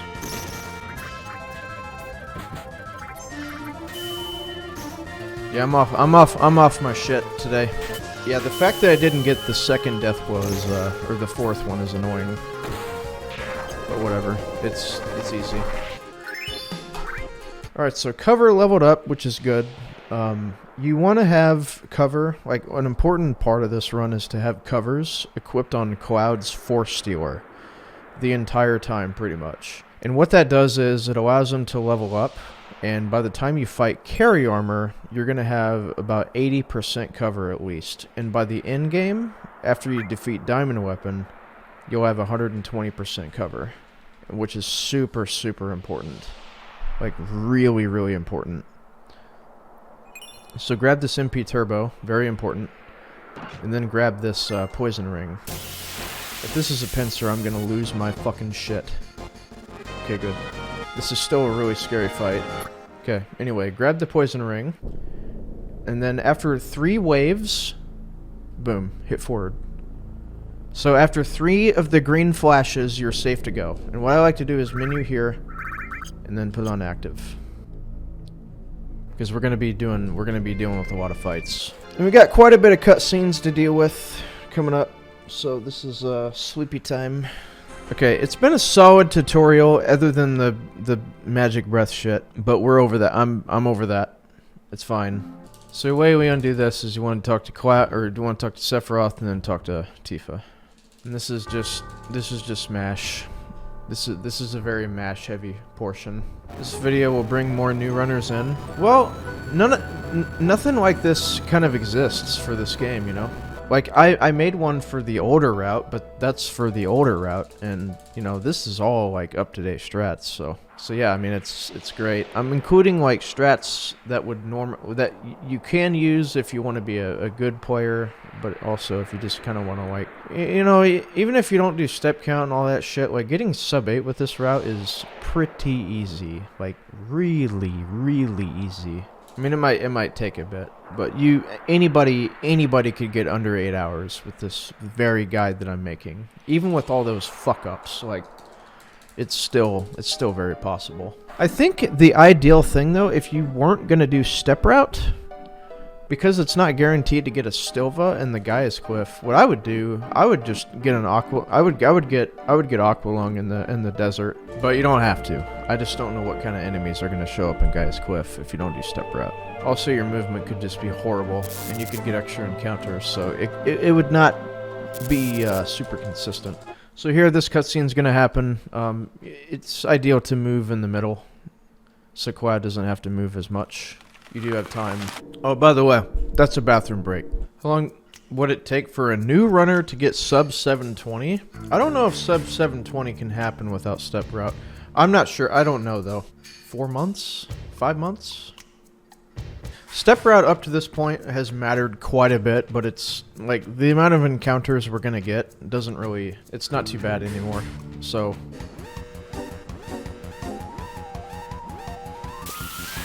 this fight's scripted, and he started off with the worst attack possible. Okay, so coming up is an FMV skip. Now pay attention here. On this next screen, we're gonna hold down. So hold down here.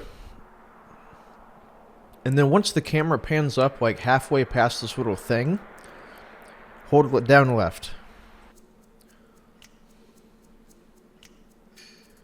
And then that entirely skips an FMV.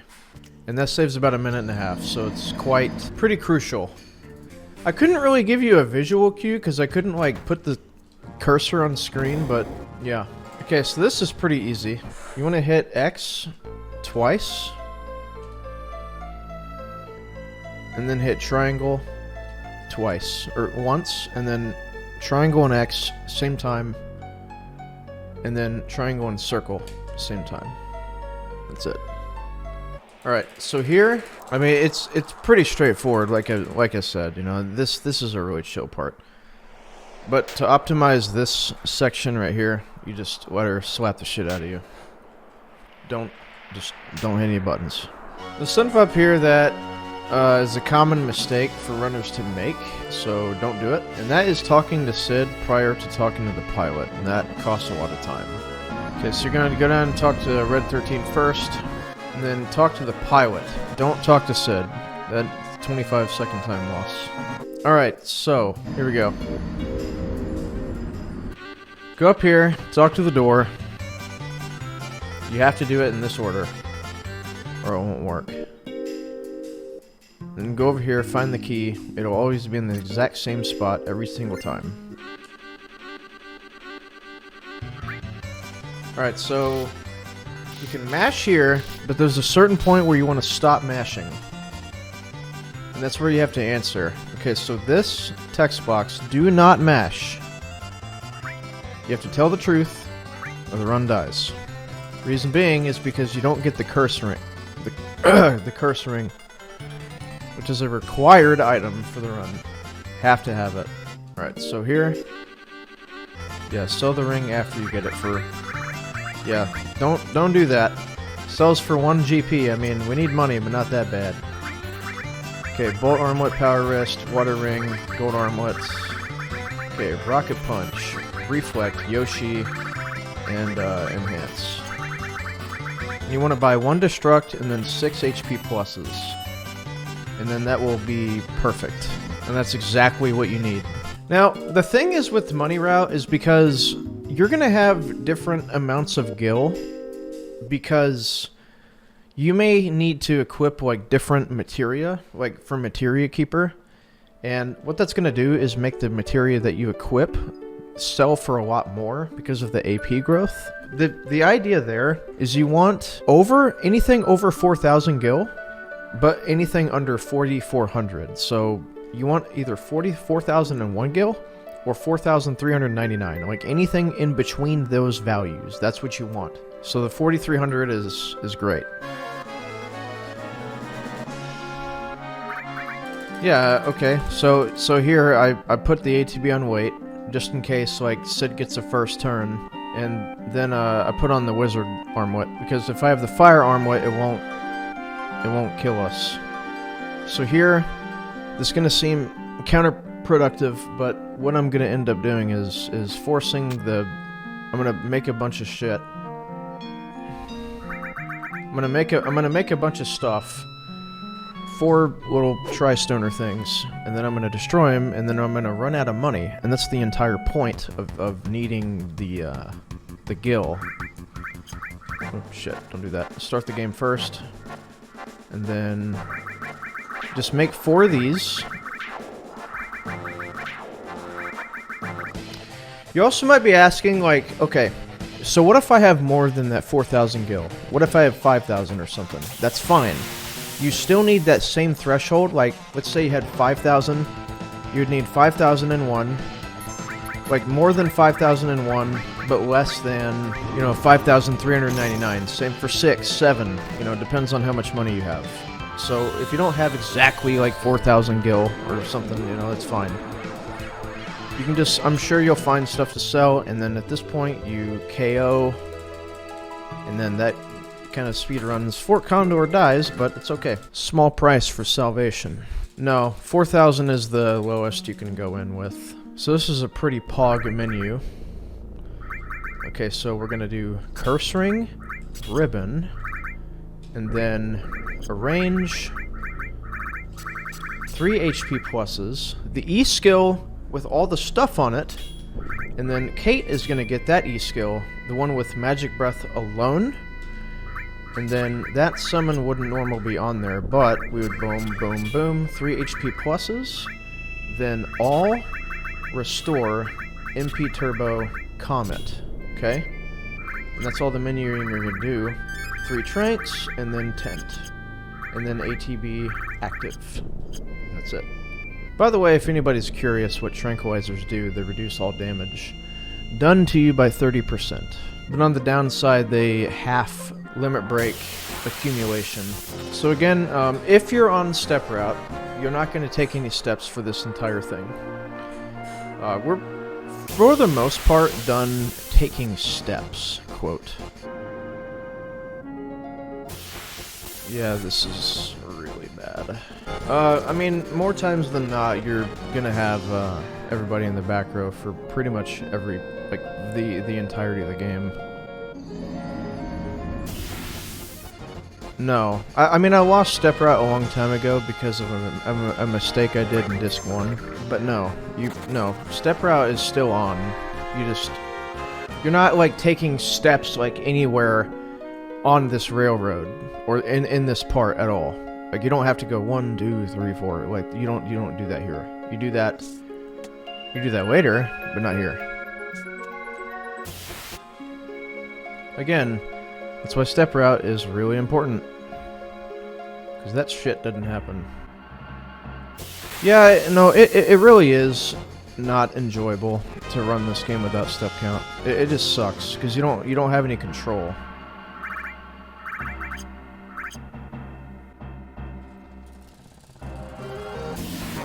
So here, more times than not, you're gonna end up using Magic Breath with Kate Sith. Unless that happens. Cool. So normally I would have a Turbo Ether and an extra Elixir and another Ether, but because of dumb shit that happened in this run, I'm not gonna have that available to me, so I'm gonna have to be very, very conservative here. Okay, up here, yeah, you just hit up and triangle. Very simple. Again, it's very important that you have ATB Wait here.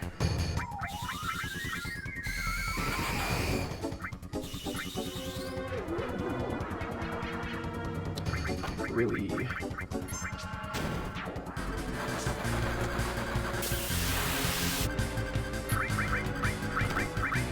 So this fight, you want to do Dragon Fang into normally Sid would Magic Breath here. But in this case, we're gonna have Kate do it because we're running low on MP.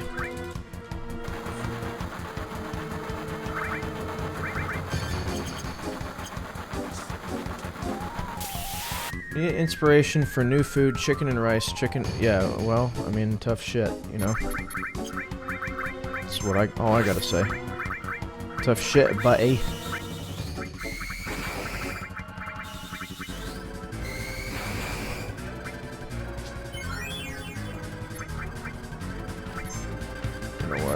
We're gonna laser once more, just to ensure this kills.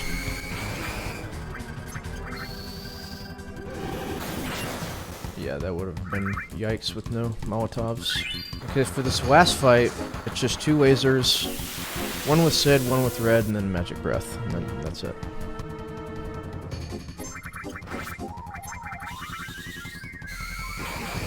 Quick and easy. Like your mom. Ooh.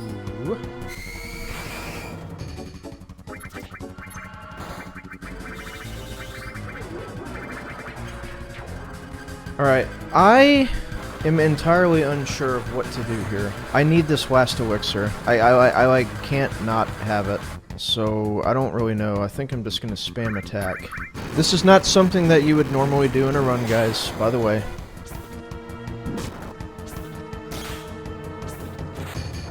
This is not something that you would do in a run, normally. Okay, we're just gonna chuck. Normally you would just do Comet, and just, yeah, it's easy. But I don't really have that luxury at the moment, so it's fine. So you would Comet or Magic Breath normally, whichever one, you know. But because of all the stupid screw-ups that happened, I can't really afford, like, I can't afford it. Okay, so we're pretty much back on track where we need to be. So upcoming is a skip that saves about 27 seconds, but again, has a chance to soft lock the game. This is called Corel Skip. If you are doing this as a beginner, do not do it. Do not do this. I'm not really sure how to, like, explain this. But you want to go down, and I might not even get it, so it might not work. Okay, so you want to go... Okay, so this was only gonna work if I need to hit This only works if you're running, because if you walk, like, you can't really line it up. But basically I need to go one more pixel to the left while running. So let's see if I get it. Okay, so this is perfect. You notice how Sid's like point boot thing, elf shoe is like lined up right with that track, like touching it. So this is perfect. So at this point, you go into the menu, and then you hold up, left, and circle after you exit. And then after that happens, you need to like start mashing the text boxes and get the fuck out, like this. So I have movement control. Normally I wouldn't, but you need to like get out of there immediately. And you have to go out this way, you can't go out the other way. And then that skips getting Ultima, and that's called Corel Skip. And that saves about 20 seconds. 27 or so. And no, it's not hard to pull off necessarily. I wouldn't say that. It's not too hard. But you know, it's 27 seconds and it's whatever if you don't get it, right? Okay, so here, one more menu. Unequip the ribbon, and then remove all, arrange, elemental, HP plus. This is important for a number of reasons. Well, okay, no. It's important for one. You cannot, like, forget about that menu. You cannot forget about it. You cannot. Okay, so here, you don't do anything. But if Sid gets targeted with Ultima's melee attack, then you have to heal him. Because this Quake he's about to do does quite a bit. But again, like, if he gets targeted, you have to use an X potion. In the worst case scenario, if he gets crit, you have to Phoenix down, and then X potion. Okay, so, yeah. Okay, we're good. Normally this ultimate beam would do like a fuck ton of damage, but because Sid has HP plus paired with Elemental, it protects him from what's called a hidden element, which is only from the ultimate beam. That is the only attack that it protects you from. So we get off scot-free and let's go. Now, if Sid got hit there, I would have had to use an X potion, which costs time. If he got crit and then died, that would have been even worse. I would have had to Phoenix down and then X potion. But it's faster just to not do anything, right? So, yep. And this is the resident sweeper part of the run. I mean, this is just smashing. There's no technical. Yeah, there is no. I mean, this is just the live stream. It's just there's nothing going on, like except for optimal text box clearing. There's no like skips or anything that you can do, unfortunately, during this. So no, there's just not much going on. Okay, so now we come up to like the biggest run killer, sort of. So Tifa and Sid, get him back in there. This is probably the biggest menu in this game, and it's not even really that big. So, all right, so here we go. We are going to equip, curse, L1, curse on Tifa, ribbon. Then, materia, boom, boom, boom, take those off, and then take off elemental, restore and all, then arrange, HP plus, cover, cover, E-skill with all the stuff on it, then all, restore. Then go over here, R1, HP plus. Then counterattack, long range, added cut, death blow, steal. Then shrink everybody else, and then use your last tent. That's it. Okay, back to Junon. So the biggest obstacle in this entire like section is carry armor. He's a bit of a problem, or better known as carry arm or mechanical arm guy. There is a save point about 6 minutes prior to fighting him, though. So you know there is that, but the ideal situation is you don't save and then you just kill him. So he's killed like 2 or 3 runs of mine. Wait. Okay, so managing your ATB here is pretty important. Either Cloud or Sid can both kill these soldiers with magic breath, because they do a lot of damage. Keep in mind as well that we have a Mega Elixir still. And we're going to use that prior to carry armor because that is the last good time to actually use it. So we're going to max, we're going to min max on the Mega Elixir.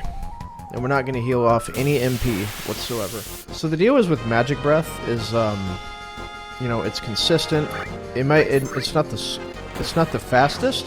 The fastest animation is having Tifa do a death blow. And then, but that's one, not guaranteed to happen, and two, you can miss. So you may not get much mileage out of it. Okay, so if you're on step count, you're gonna get a fight, not here, but like towards the end of this corridor. Like if you're behind on steps, you're gonna get a fight right before you go into this door, okay? But if you're ahead on steps, you'll get that same fight as soon as you come out of here. So let's say I was ahead on steps, right? I would get the fight right now. And then this fight I'm about to get would be like the second fight or whatever. So here, you're going to take 2 steps. If you're on step route, just 2 steps, that's it. So again, like if you get that fight before the elevator, that's your first fight. And then when you get on the second fight on this little bridge thing, that's your second fight. So then you're going to take 2 steps after that. And then you're going to get a fight. Oh yeah, yeah, this is one more place too. You're going to get a fight in here as well. And even if you get the fight like before you go in here, just run until you get in here and then take 2 more steps. Obviously that's not going to like, you know. So yeah, there are 2 instances like right next to each other where you have to take 2 steps. And then before this fight, because Cloud is going to be taking a ton of damage, you want to restore. And then for this thing, this is kind of interesting. If you approach that guy immediately, you can start the fight with him. But it's faster if you just do this. Like, have him wait a little bit. That way you can bypass him, and then you can trigger a pincer. Now, a pincer is not a great... it's not really an ideal situation, but it's much faster to do one fight instead of 2, right? Dude, I'd love to see, like, more runners, like, start this. That'd be sick. That'd be awesome. This fight is fucking annoying because of all the attacks they can do. Look at this. I even have good ATB as well, and he still got 3 off. It's very annoying. Okay, so this is the big pause moment. Okay, and you don't want to Mega Elixir until you get into this area. Because if you get a fight, like, before you enter this room, then you might have to heal again, and you're just wasting a menu at that point, so... when you do get the Mega Elixir, use it right before Reno. Do not go up and talk to Reno yet, because we're not... Like, don't do that. So at this point, this is where you want to use the Mega Elixir. Go into the menu, and then just pop it. Just like that. So that way we get the most value out of that Mega Elixir. Because at this point, we're not going to have Tifa be full health ever again. She'll be at critical health for the rest of the run. And again, make sure that you're on ATB Wait. Because if you're not on ATB Wait, then yeah, don't be like me. Okay, so let's go over what is potentially going to happen here. Okay, Carry Armor is a shit boss for a lot of reasons. The first reason is that he has an attack called Lapis Laser, and he can do it twice in a row at the start of the fight, and there's literally nothing you can do about it except just game over. That fucking sucks for obvious reasons, because you just can't do anything about it. Like, if you were to double Lapis Laser right now, I really wouldn't be, like, surprised. I'd be kind of mad. But as soon as you can, you need to have somebody do Big Guard, okay? Now, because Tifa gets her damage, like, maximized at critical health, after one laser, what's going to end up happening is it's going to bring everybody to critical health, okay? Now, it might seem a little risky, but at this point, when that does happen, like after Big Guard, you want to have somebody other than Tifa use an X potion on Cloud. And the reason for it on Cloud is because he's the one with cover. So he's going to be eating up all the other melee attacks. And then at that point, Tifa's like in her sweet spot. She's in a really good position. She can do the most amount of damage. The only problem is that you still need to heal up. You still need to heal up Sid as well. because after one Lapis Laser, the average damage that you take is about 1100 or so, and after one Big Guard, that goes down to about 550. See, those are numbers that you got to keep in mind.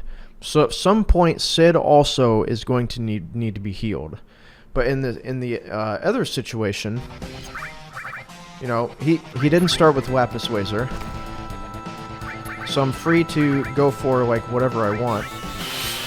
Okay, so you can choose to Magic Breath here or not. It's a bit of a gamble. You get a little bit of extra damage off. And supposedly it brings his chances to arm grab you down to like 1% or something. That's just something that I heard like a long time ago. In this case, I probably will. Okay, so he didn't laser at all. So this is a really good situation because I'm gonna let Tifa do an attack. Okay, so then at this point, I want to laser. Because what this means is, if he lasers once, that means she's at critical health, and she'll be doing a lot of damage. Like, she'll have 40 HP left at this point, but that's fine. And I'm going to actually go for a little something more risky, because he just got done with an attack. And since we have to bring her down to critical anyway, I'm going to go for the laser, and then if this hits, I'm pretty sure he's dead. Nice. Good fight. Oh. Oh, there he goes. There he goes. There he goes. Okay. So this is fine. This is actually okay. Yeah. So this is okay. Probably want to go for the high potion. He could very well Lapis Laser again, and this could turn into quite a mess. So we'll see what happens. Okay, good. All right. Not bad. Not bad. This is actually ideal HP for Tifa, so not bad. Pretty standard carry armor. Nothing too bad, nothing too great, you know. Now the ideal carry armor that you get is he lasers right off the bat, and then you heal up Cloud and Sid, you Big Guard, and then it happened in my PB actually. That yeah, after one laser, like, you just keep her at critical health, and then she kills carry armor after 3 death blows, and it's fast as fuck, so that is the ideal situation. You know, we got a pretty big hurdle out of the way, right? So this is good for us. Now peep this damage that Tifa's gonna do. Oh! Now, this fight's a scripted pincer. It's fine, don't worry about it. And again, like, from here on out, you really don't want to be healing Tifa. She's at her sweet spot. Alright, so you want to mash this text, and then after this one, down. Take them prisoner. If you fight them, it's kind of funny, I guess. You know, but it costs time. So here we gotta get into the ship, and then you want to sit in the seat, and then bottom option. And then you just want to bomb the shit out of this thing. Yeah, just bomb the shit out of this thing. Just mash square. Get right up on his ass. That's it. Okay, so this is very easy. You just hit R2, and then you can just go top left. How the fuck are you supposed to figure out where this key is, anyway? In a normal playthrough, are there hints about, like, where it is? Yeah, I never really thought about that. And then again, hit R2. Okay, and then if you're feeling feisty, check this out. Ooh. Ooh, another one. Okay, and here you wanna heal up, and then yeah, let's see here. No, I probably won't have to buy any ethers. I'll be fine. If you are running low on ethers and like MP items, you can just come here to Rocket Town and go in that shop, and you can buy ethers as a backup. 9 times out of 10, it won't be necessary, because like right here, for example, I can't Magic Breath, sadly. Yeah, see, that's the issue, is that, like, they get off these attacks now, where, you know, if Sid had, like, proper MP, and if I had the elixir, I would have used it, and then I wouldn't have had to deal with that. So, that's what this run is kind of all about, like, a lot of little bits and pieces here and there that can save time. managing like all of your resources and shit. Like here, this is fine. I can probably, there you go, that's good. Now I'll show you a secret strat, and I'll just let you guys in on it. A secret strat for Rude. Only you guys, that's right. Okay, check out this secret strat. There is a low chance of dazers dropping from the bound fats whenever you try to get death sentence. If you get those, you can use them on this fight if you want to guarantee to hit the death blow. Check this out. The whole idea of this fight is to just hit Rude one time, but you know, it has a chance to miss, so check this out. Dazers, and then that stops him. Evasion, none. Guaranteed. That's it. Yep. Dazers and cross slash both inflict paralysis. And this is good, you can just literally just hold circle like this. Easy fight. And this game is just, this speedrun is just fucking filled with stuff like that. Filled to the brim with shit like this. Yeah, I mean, it's really simple from here on out. Like, there's diamond weapon. I mean, there's diamond weapon. Yeah, I mean, the goal for runners is, like, to be able to beat this tutorial, like, on their run. Okay, so here we gotta go back to Cosmo Canyon. Ooh, there is a backup elixir that you can get, and I'll show it to you real quick. This is really far out of the way. I don't really recommend anybody get this. You can get a fight there. So even though we skipped this, you know, we still see this cutscene, but all the flags are gone, so it's kind of interesting. But I will show you a backup elixir if you want to get it. If you want, you know. It's just like hidden underneath this couch thing, so it's all good. You're not really going to have to use that elixir, like ever, but it is there if you want it. So here, just go down, inspect the green boy, and then just go down. So this is another bathroom break, and it might seem a little bit scary, but this guy takes a very long time for you to get here. For him to get here. So it's not too bad. But this is the last hard fight in the game. The very last hard fight in the game. You know, I'm not going to save yet, but I will save for this fight. Alright, so I'm going to menu here. We're going to config. Then you want to bring the battle speed to O. Like literally the O and recommended. Okay? And then you want to bring Tifa's HP up to like as high as you can to where it won't like get her out of crit. Take off Sid's E-skill. And then she's going to be using Big Guard in this fight. Let's go. So this fight is the true Monka of Monka. Oh shit. This is the God fight. Of course I get the God fight. Why wouldn't I get the God fight? The God fight is getting a Big Guard and then... Okay, so the way Diamond Weapon works is he usually starts off with an attack. If he hits Tifa, that's fine. Just get her back up and then have her cast Big Guard as quickly as possible, because you probably won't focus her again. And then it's ideal to have Sid and Cloud have limits here, because the way you force him into the countdown phase is you have to either do one limit in a summon or two limits. And the summon you want to use here is Remu, which I didn't equip. You know, I usually do, but I didn't here. It's whatever. Okay, so then from there, it's all about weight tricking your death blows. And this fight, again, much like every other fight in the game, takes a lot of practice. If you do this ideally, you're going to be able to get 6 death blows off at a time. And I think for this fight to go successfully, you need to land like 2 or 3 total without her dying. And if she gets like hyper focused, the run is just dead, because you can't really efficiently heal her during this fight at all, or she'll get out of critical health and you won't be able to do the damage that you need to be able to do. So then fire off the limit. Nice crit, Cloud. Good job, buddy. A lot of crits this run, man.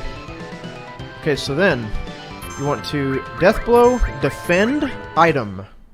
Go into the sub menu, Okay, so he's gonna hit Cloud. Good. Good start. Okay, that's a miss. That's fine. And then from here, get out, defend, hold circle. That sucks. And then let off. Switch to Tifa. Have her buffer a death blow. Defend item. Same thing. And you're gonna repeat this. Defend, death blow. Okay. I think he's dead here. Maybe. Well, he's definitely dead now. Yep, he's targeting Sid. Yeah, we win. Yeah, we win. I'm pretty sure. And then this is the last one. This is Monka. Oh, got it.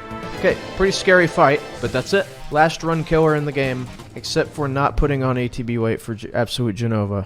Yeah, the last thing that can really kill this run at this moment is Safer Sephiroth, like, doing Shadow Flare and Tifa, which is unlikely in the first place, so...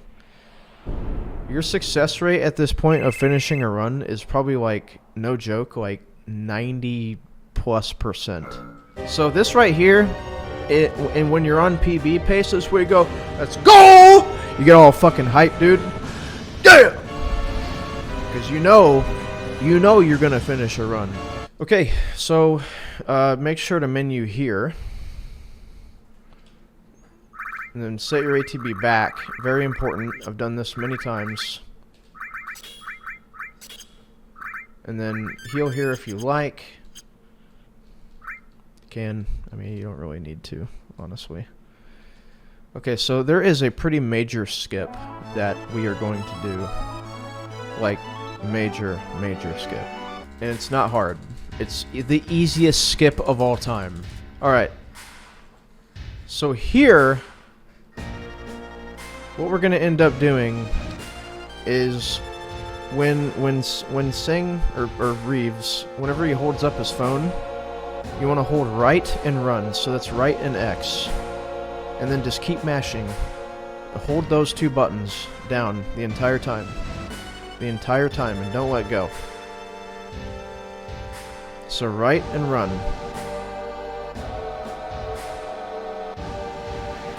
Now what this does is it moves Cloud's position at the first possible frame that he can, and then puts your party into this cutscene. So you skip all of the Midgar revisit. There's this thing called Final Descent Manip, which is entirely random on the encounters. I'll talk about it later, but it's not important right now. So then, just like every other fight in the game up to this point, Big Guard, and then Tifa Smash. No, it saves like 15 minutes probably. Yup. That's a good girl. And then hold circle.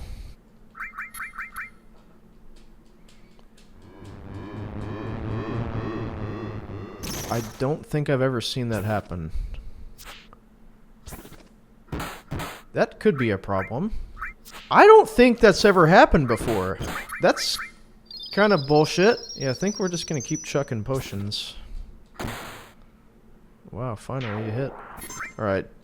Tifa's fucking sucking on her death blows right now. What the fuck? Oh yeah, a side effect of this fight is that the music gets all messed up. So doing doing FD Manip would realistically make it like a 4.5 encounter descent. So yeah, at this point, we just kind of mash text until disc 3, which isn't very far from now, and we're gonna bust through disc 3. No bullshit. So again, music's supposed to be happening here, but it doesn't because of the side effect of the Midgar skip. Disc swap split. All right. So menu here.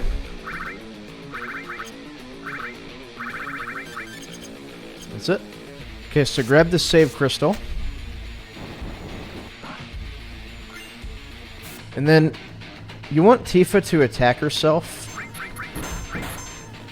That way she can get low HP, so she can get RTSR set up. Now again, in the step route, you're not going to have this many fights. Movement here is a bit weird. Just try to stick to the inside. Alright, so here, if you're on step route, you would take 3 steps right here. 1, 2, 3. Okay? That's it. It kind of does the work for you. And then hold left, right, left, and up. Alright, and then this is the last portion of steps that you're going to take. What are we just going to go? 1, 2. That's it. And then you don't take any more steps for the rest of the run. Step count done. And then you just run the rest of the way. Okay, so then this next screen. Okay. Now this is a pretty significant time save. It's a glitch. Okay, so what I like to do is after we get down from this rope, I like to hold down and right. And it puts me in a really good position. Where clouds like chicken legs or kind of like that. Okay, so then you go into the menu, use this power source, then, okay, so as soon as you use this save crystal, you want to hold down and right, and it'll do this like weird glitch.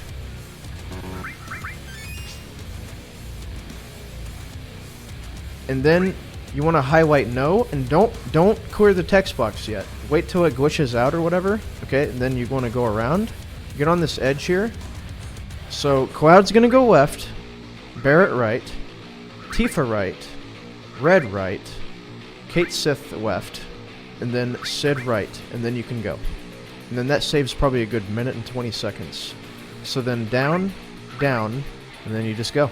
Alright, so then there is a thing called Final Descent Manipulation. This is a way to manipulate how many encounters you get on the Final Descent, which is like the huge, like massive stepping stone block thing.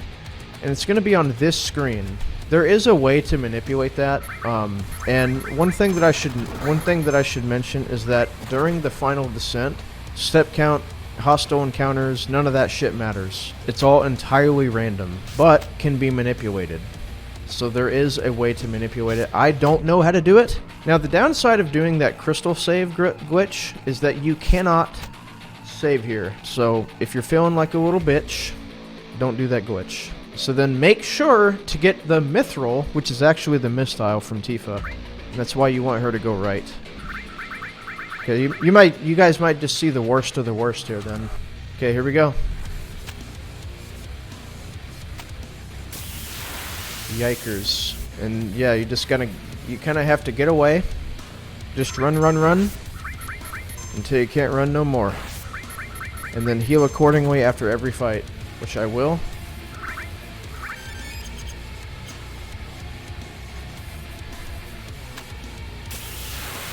Yikes.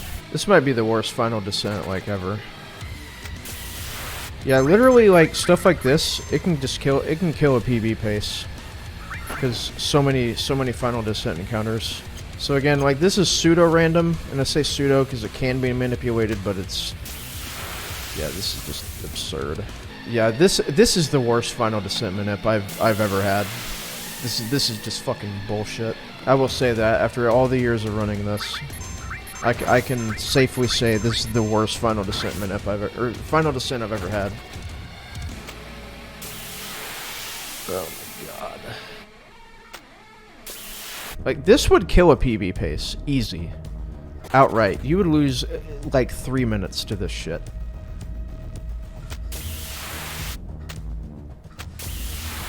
Okay, so this is the last one. Okay. So, we're gonna do a menu here, okay? Okay, so this is the final menu that you do in the entire game. Alright, so Tifa, Misstyle, Curse Ring, then Arrange, Destruct, E-Skill, 1 HP up, HP up, HP up, HP up, Long Range, Counterattack, Elemental, Rema, Death Blow, Added Cut, Phoenix Down, Trank. Then, ATB Wait, the most important thing. I've lost a run to that before, and that's the last time I'm gonna fucking do it. So then, this fight's really simple. Oh, nice, she just gets a Death Blow right off the bat. Cool.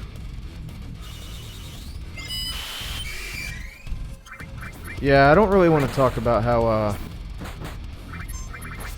I lost a run to not having ATB Wait on. Yeah, we don't want to talk about that.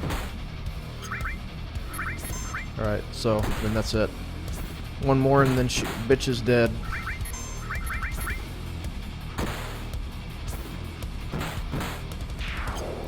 Pretty hard to lose that fight. Well, no, the mist. So the mistile, you equip it.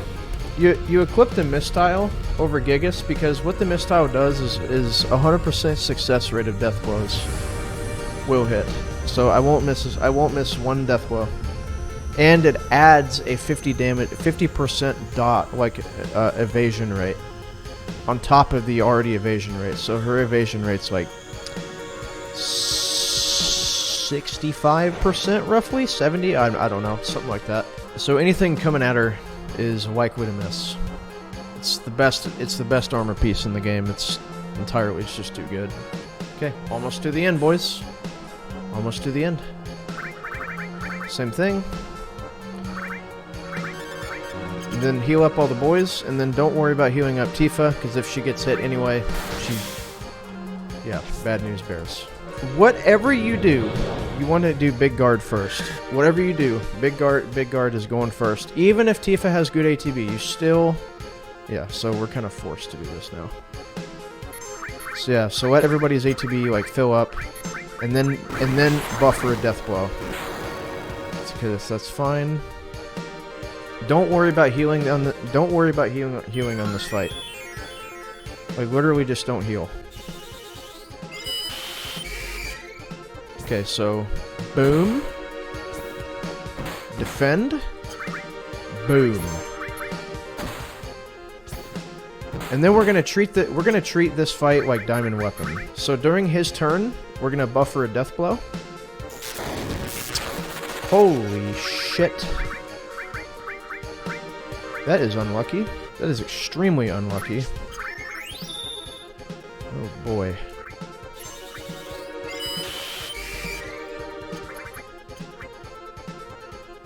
Okay, Cloud.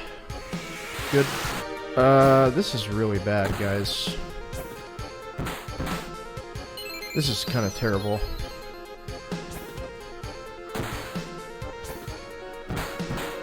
I think he does Stigma. Yeah, that was just bullshit. Yeah, Stigma's yikes. Okay, well, the most important person to not get hit didn't get hit, so we're good. Ridiculous. Yeah, that was just terrible luck. Well, there's your backup strat if that happens. Alright, so then, this is a fight where you want to death blow with Tifa every time first, if you can. And if you get a quick first turn, then it's even better. Which hopefully we get after that stupid show. That was ridiculous. I mean, the run's fine, but like, that's just annoying. Okay, so I think she does get one. Yeah, I'm thinking she might, man. This could be good. Oh, hell yeah. That's what I'm talking about, boys. That is really clutch. That's really clutch. So then wait for Big Guard to proc, and then you want to do D-Barrier from here. And then just hold circle. So then, boom. Now this is the pause moment. This is the pause.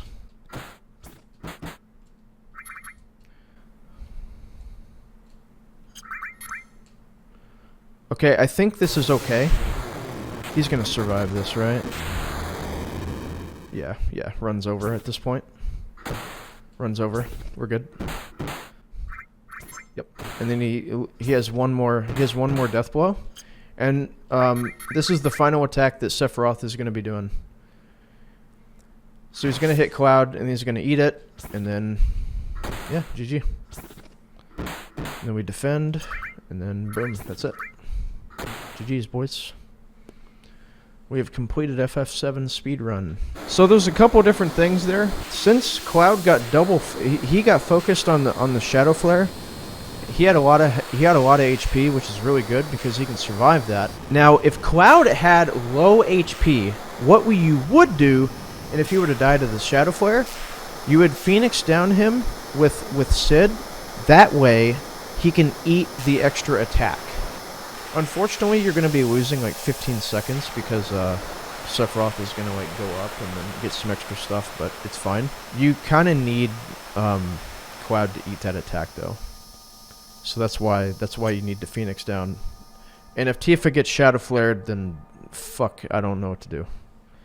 Get her up and big guard as quickly as you can, I guess. And if Sid dies, not a big deal. Don't worry about getting him up.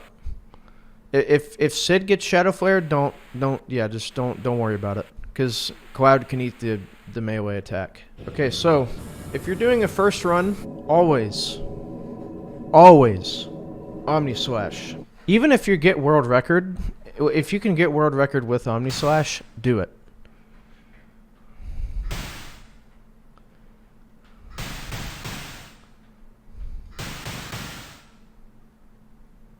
Boom, that's it.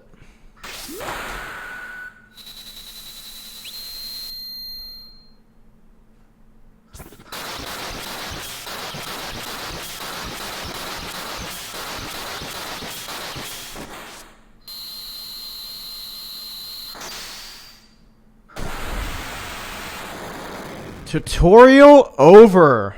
So this was pretty good up to the whole Gaia's Cliff stuff, and then like some mishaps with Materia Keeper and shit. But that'll be edited and cut down and stuff, and I've pretty much got everything that you need for the run. The only thing I don't have are notes. You can get those at speedrun.com, made by RJ. He made the notes. They're pretty good. I haven't looked at them myself, but I imagine they're fine. So you can find the notes there, speedrun.com, FF7 on sources or guides or whatever. You can get those. And then this video is there to kind of show you everything you need to be doing. Anyway, this was a sub goal, but if you guys are curious about my actual PB, there it is. That's my actual PB. Okay, anyway guys, hope you guys fucking enjoyed, and I would really like to see more people pick this game up after this tutorial. I think it's a great little stepping stone for anybody who wants to do it. It'll be on YouTube, so definitely sub to the YouTube. Anyway, you guys make sure to follow the channel, sub to YouTube, follow the Twitter, all that good shit. You guys have a good night, morning, afternoon, wherever you happen to be. Yeah, I'll see you guys later. Have a good one.